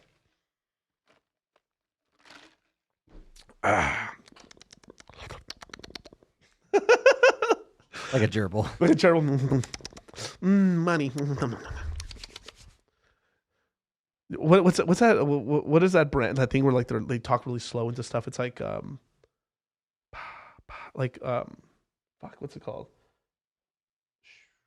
It's like where people make noises into the thing, like quiet noises. It's like so it feels like someone's like talking in your ears. Like what is that called? Some fetish shit. Some people are into. Oh, ASMR. Yeah, that shit. Yeah. Fetish shit. Fetish shit. Feta shit. Real trap shit. Trapaholics mixtapes. Anyway, so we get to the land low to high, right? So right now a tier 1 land. So if people are saying like, Miguel, how do you check the tiers? Well, you click on this one. Now it will only show you tier 1s. So basically we got 41% of an Ethereum, which is about $651. So if this were to go back down, so in terms of Ethereum price, I think worst case in terms of this is not going to go down as long as this won't go down as long as Ethereum price. As long as Ethereum price is ratcheting down, worst case the price is going to go to is maybe like 34% of an Ethereum. That's about it on lows on this. Now if we got some cataclysm thing like we got back down to $700 Ethereum and shit got really bad, I think basically the 30 this like best case scenario in the world is you're going to get this for 29% of an Ethereum. But basically, we're very close to the lows. It's really in terms of dollars of how much you're trying to spend on land. And yeah, pretty much like, so if let's just say the price just stayed around here, we got really boring and people just been used to the land thing and stuff, the price on this might go down like to 38 or something like that, 37. But that we're basically like, we need Ethereum to come down. So I wouldn't buy it right now. I'd wait for Ethereum to go down because where you're going to get the most amount of bang for your buck, especially if you're coming with capital. If you're coming with Ethereum, then it's a little bit of a tougher buy. But if you're coming with cash, you're better off just waiting for Ethereum to come down, hopefully back to $1,100 or $1,200 on the next dip, and then purchasing, because that would basically save you like $150 on per land and stuff like that. Now, if we go to like tier 2 land, let's take tier 1 off. Let's go to tier 2. We're looking at, whoa, shit. We're looking at 1.3 Yeah, this land's really gone up a lot. Wow. So it's over an Ethereum for a tier 2 land and stuff like that. Shout out to my boy. Shout out to anyone. Yo, we tell you, man, to get into land sales, bro. We got everybody into these lands so cheap, man. Shit. Up big, you guys. I had a ton of land, sold it, and I just completely forgot. Like, I said so much land to sell, I couldn't sell it all, and then it just ended up working out. Sugar fire bubble gum. I ain't gonna hurt you. Land sales make money. Dude, land sales make money all the time, man. Like, I think the worst land sale I've ever been a part of, I made 30% of my money. Worst one. And on average, like, it's like a 2 to 3x on that, on top of that as well. So pretty awesome. Land sales are pretty good. Some NFT, I would say I call them financialized NFTs, do very well. Something like ETH lizards, magic cats and stuff like that. Like, really good ones. Stuff tied to fundamentals, I think, that are really cool.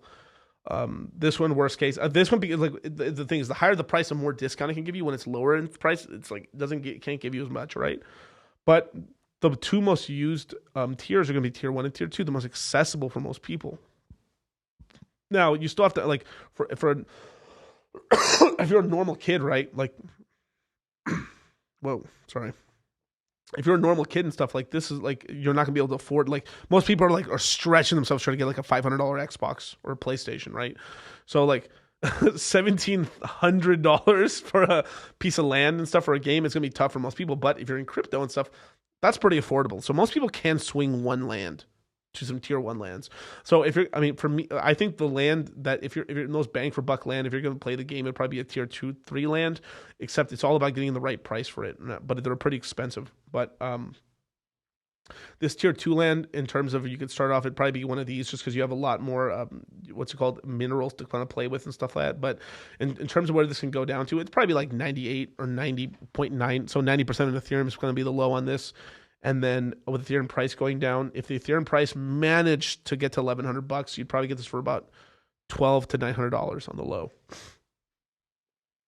Let's go to tier 3. Sheesh! Look at this, man. Woo! Tier 3 is at 3.7 Ethereum, son. 5,875 American buffaloes. Shout out to Matilda. But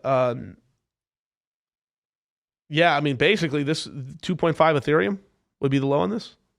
This is what I'm saying. The bigger the price, the more it can come down, right?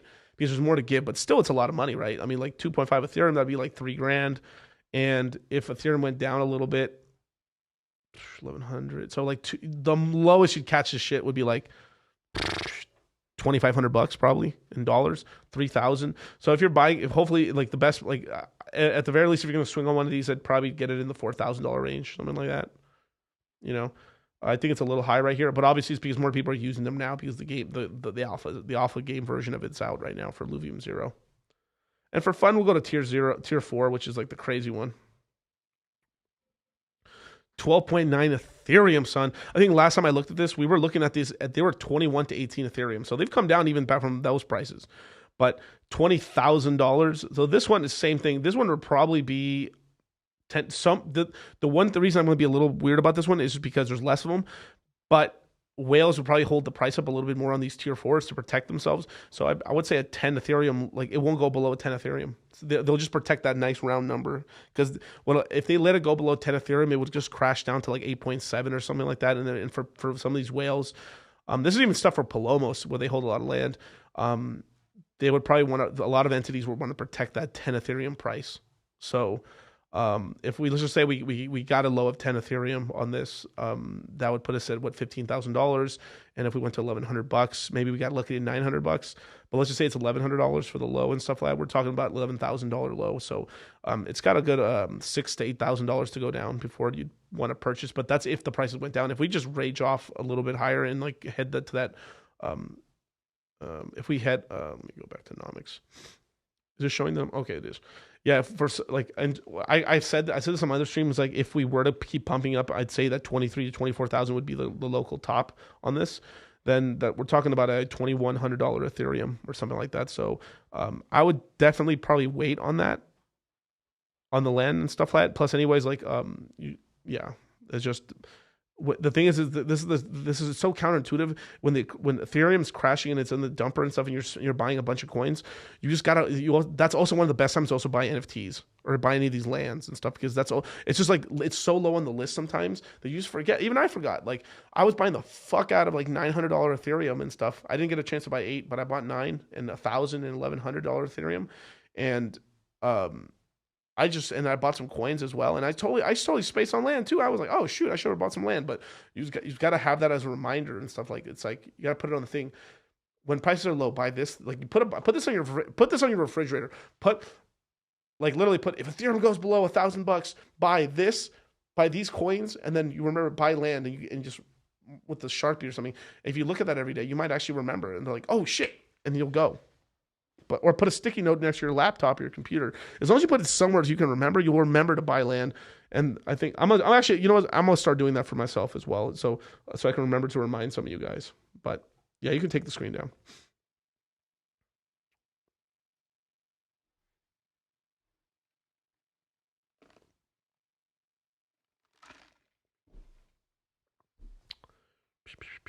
Let's see. Let's go. ASMR. Let's keep going. Logic and maths. Shout out to come. Let me scroll back up. Where's that super chat I read? Sheesh, you guys are commenting now, man. Beautiful. Let's keep going.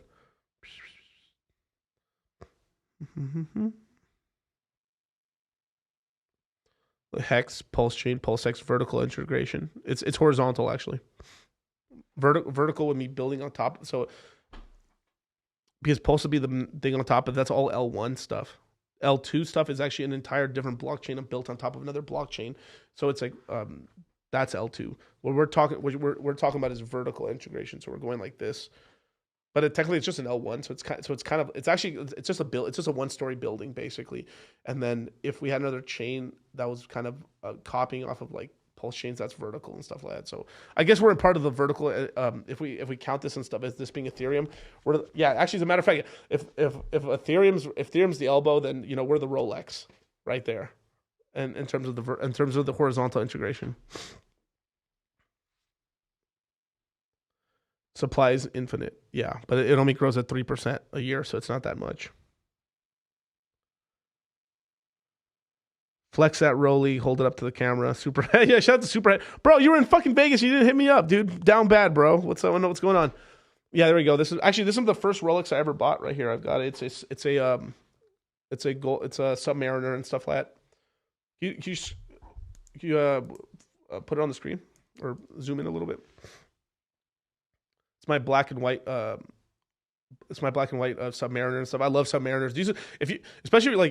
Submariners are such a great starter. Like if you can get a Submariner, it doesn't matter if it's stainless steel or like the gold, the gold steel ones and stuff like that. These are awesome because like the little bracelet, especially like it's so one size fits all, because you can just increase the size of the band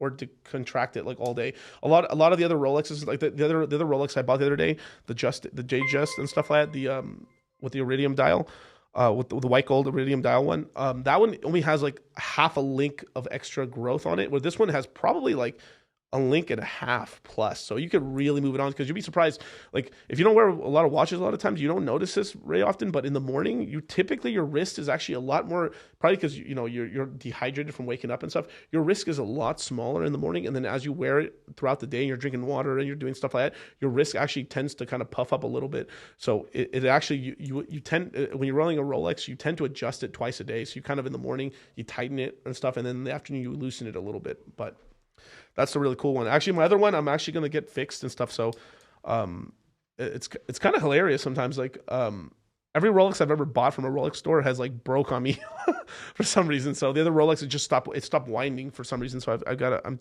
taken it to the store. So I need to fix. I need to fix it and stuff. But yeah. R. Dudley, how do you feel about EMP? Nothing at all, really. I don't really track it at all. What is EMP? EMP. Yeah, I'm not really looking into it, dude. Sorry. C20, it's a low cap, may pump, but there's so many safer plays. Yeah, that's true too. Yeah, that is true. But man, but if you know all the sauce about it, you got to make that. That's your competitive advantage. You're paying attention to it, But yeah, Z06 is crazy. Good luck. Yeah.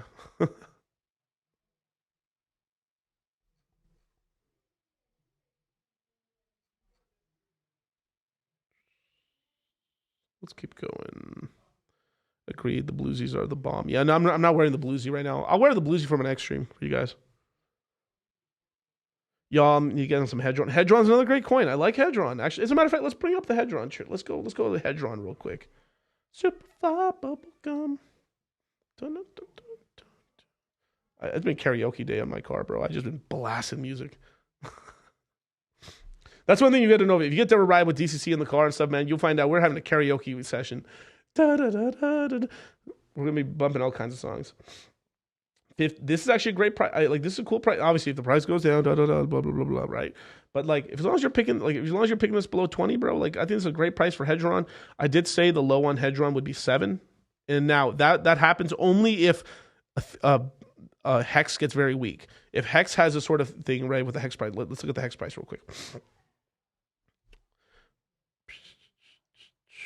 Hex price is at 2.6 cents. I think we're going to hold above 2 cents as long as we go into February. If we do get the launch of V3, sheesh, we're off the races. But if nothing fucking happens in all of this month and late into February, we're going below 2 cents again. We'll probably retest back to 1.8, 1.9 cents. And if it goes into March, bro, like hello darkness, my dear friend, we'll hit into the rest of the market, and then we'll probably kind of go down to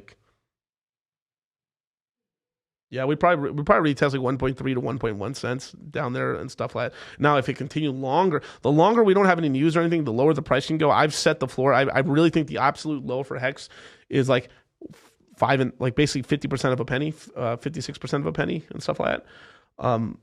That'd be half a cent. I don't think it'd last very long, but you'd be able to buy maybe 90% or 80% of a penny. That would be $88,000 to buy you a million Hex. A million Hex today would probably be 26 grand. Let's see. 26,000. Yeah, a little bit more. Probably $500. Oh, well, I'll do more. Jesus Christ. This is the same shit that you do with T-shirts. If anyone's ever trying to figure out their T-shirts. Jesus Christ with this thing. I'm going 900. There we go. But basically, yeah, basically $27,000 buys you a million Hex today. So if the price were to crash down, it's $8 grand. I think it's now. This would have to take so much, nothing coming out, no V3, no nothing coming out for a minute, and then we'd be. It would be I would probably predict this price sometime in the summer, if nothing happened, no V3, no nothing, no this and that, Jesus, man, that would be the low for Hex. After that point, then hopefully we'd get something from there. I think it would pump up and we'd stay above a penny. But back to Hedron. Let me go back to Hedron. So right now we're at 15. So if we were to retest back down to that 1.8 cent on Hex, then we'd be testing out at probably 9 to 10 flat on Hedron. 10's its local low and stuff it's had recently. So that'd be a really great price, but we're still in such a good strike zone for Hedron that it's really good. So what is that? $1,500?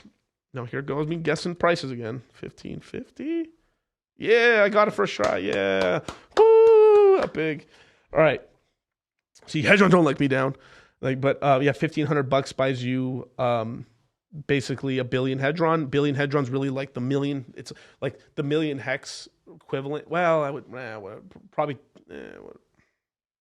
I guess 10 billion would be the million, but whatever. But the really good level for Hedron is really $1 billion. You want to be stacking up. You want to get to $1 billion mark. That's a nice round numbers for Hedron there. So $1,500 gets you $1 billion. So at the all-time low, when I was recommending people to buy them, you were able to buy Hedron. $500 got you $1 billion to 600, and obviously you went up to 71. So it's you turned $500 into $7,100 at the top there for Hedron. So buying at 15, 1,100, buying at these 50 and. This is the way we do the whole accounting thing for Hedron, right? So one day it's going to be there's going to be a 1 here, right? Let's just say it goes to 115. Then we're going to say 115. it's a good way to kind of say it until we eventually get to a penny. Then we say now it's at a penny or half a penny or 70. That's kind of the whole naming bracket of it and stuff in terms of how to like tell the price on it. So right now we're at 15, right? So I think the low for this, absolute low, this is with Hex going down to a fucking like half a cent for a second, would be we'd probably catch this at 6 to 7. So the worst case on this, it drops 66%. Best case, we drop 33% from here at 10.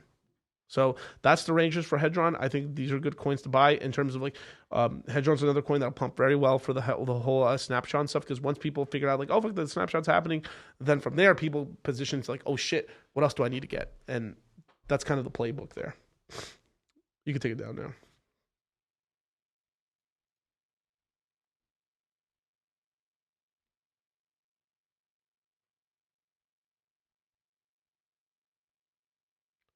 Larger in charge, Hellcat. What about the Hell Elephant? The Hell Elephant? What is that? The Durango or something? I think it's like I mean, like I'm trying to get a Dodge Charger Hellcat wide body red eye jailbreak edition.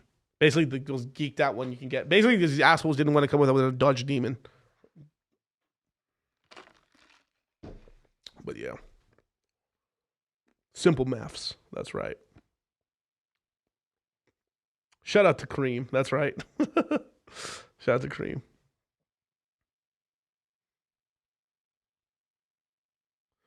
Dom, why didn't you guys come to the 1 million party? Well, to tell you the truth, I was really sick. I was really, really sick. You guys have seen me. Like this whole fucking. Today's like the first day I'm getting a little better, and I literally spent the last 3 days just sleeping all day, dudes. Like seriously, like Moongang. I had to really get myself out of bed in order to go do Moongang and stuff. But yeah, I've been very under the weather and stuff. Probably the sickest day I didn't think I was that sick when I came in, but that was it, Travis? Like what was it, like Saturday? Yeah, Saturday was last. I was very sick. I didn't think I was so sick on Saturday, but I was like, the minute I stepped into the studio, I was just like, woof, I was pretty bad. I didn't think and then people were on stream were saying like, Miguel, you look terrible. I was like, thanks a lot, motherfucker. I'm in conditioning and shit. I've been like, wow, but moisturizing and stuff. But okay. No, but jokes aside, we'll go to the next one. Yeah, I mean, it just is what it is. I don't like. Yeah, I just was a little sick and stuff. Because if we had asked, if I hit up them and say, bro, let me go to we would have been gone. That's not a problem and stuff. It's just like I was very under the weather personally. Like I just didn't want to go to the party being the sick guy there coughing, and then everybody in Miami gets fucking dosed. But yeah, let's keep going. Let's see. Hex heard hard on Banter, didn't dig him or his project did find people. He suckered him. What? I don't know, bro. No sucker here, bro. Yeah, S2020, bro. We made some bank off of Hex, bro. I don't know what you're talking about. Shit, anyone's been following me since the beginning of my YouTube channel was able to buy Hex at 22% of a penny. 22% of a penny. That is literally, it's literally like, what is it, 10x higher than this current price right now. 10x higher price. And then if you add up how low 22%, if you just add up how low that is, right, in terms of like a price, its all-time high is 56 cents. Let's just call it 50 cents just to make it math easy. If you've been following me since then and you were buying and stuff, I mean, it did a crazy amount. It was like a 227x from there. So if you follow my channel, you were buying Hex anytime from like when I started my YouTube channel and I was doing the courses and stuff like that. It basically did 227x from the crypto mindset courses and all that stuff. Like, pretty nice.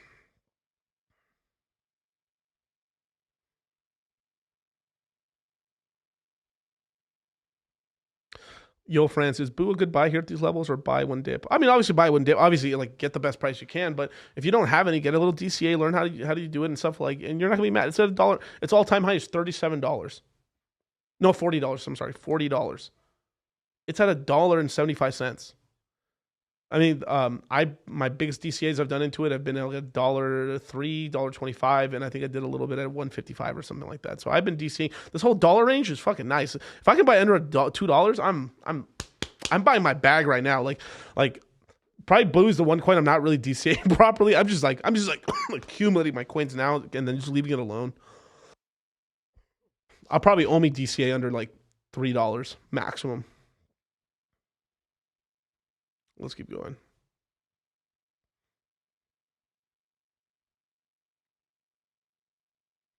What color is your Bugatti? It's red. What is going on in the chat? You guys stop. He's like, why do you guys assume I'm poor? Oh my god. Well, it's just usually people who ask like that. They usually don't have that much money. Usually, but you know. Mud hog. Thank God I divorced my wife. Damn heifer. That deserves a Pepe, man. That deserves a Pepe.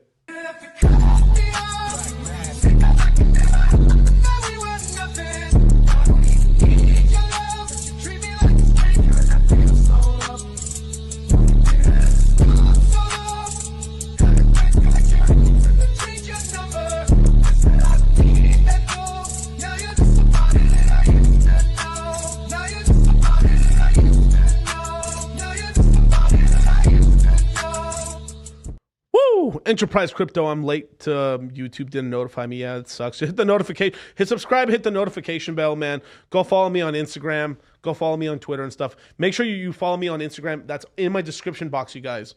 Go follow me. Don't follow for the fake. What's called dollar cost cryptos. There's a lot. I literally got like 5. Yeah, like follows from just a bunch of fake ones. I'm like, this is ridiculous. The fake DCC team now is out here, bro. Like they're scamming. They're trying to scam people, bro. I'm really sad to hear that. Like some people have actually gotten scammed from like you guys. Like I will not directly DM you if there's ever a conversation between us on Instagram. It's going to be you DMing me, and then I'll DM you back and stuff. But follow my real Instagram. It's in the description box right now. All my socials are there. I put them there in all my streams because I don't want you guys to get ripped off or anything like that. If you are trying to book me for a consultation, it's going to be either through Twitter or Instagram and stuff, but hit me up through there, and I'll get you guys sorted through. I'm starting to do Instagram. I'm starting to do consultations again, so yay. Those are pretty cool. Let's keep going. I think I'm almost to the bottom of this.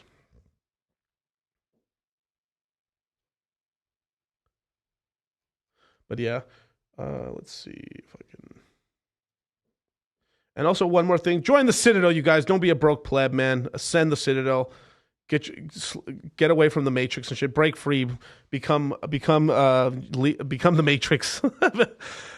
Become Morpheus. But ascend, you guys, from the shackles of serfdom and stuff like that. That is the way, man. But that's it for today's stream, man. Thank you so much, man. This is really cool. Ask me anything, but like, if just to give you a little summary. Start DCing now. Start buying the coins. Start buying Ethereum. Some of your Ethereum should be one of the main coins you're buying. Then start from there. Then start tippy-toeing with your favorite ecosystem tokens or L1s. Probably start Ethereum, L1 tokens, and then peppering into some ecosystem tokens. Typically, probably in the Phantom or Hex ecosystem, I would say, is some of the good starting ones. And then maybe some stuff on Optimism and stuff like that. But I think it's a tad early for stuff on Atom or on Kusama just yet. But there's going to be some good plays that are going to be coming out. That's more a little bit later. But, man, I'll catch you guys later. My next stream will be at Thursday at 8 p.m. Pacific Standard Time. Yeah, man, thank you so much. Enterprise Crypto, thank you. DCC, feel better soon. Thanks, Miguel. Yeah, dude, hit the like button, man. Eric Richardson, I'm like answering questions, trying to end it. But do we have any land? I do have land. Yeah, I have a good amount of land. And definitely, man, I'll be doing some more streams coming soon. I think I might actually have a guest, so I might have like a Friday or even a tomorrow stream. I'm going to see when they come into Vegas. But I'll catch you guys later, man.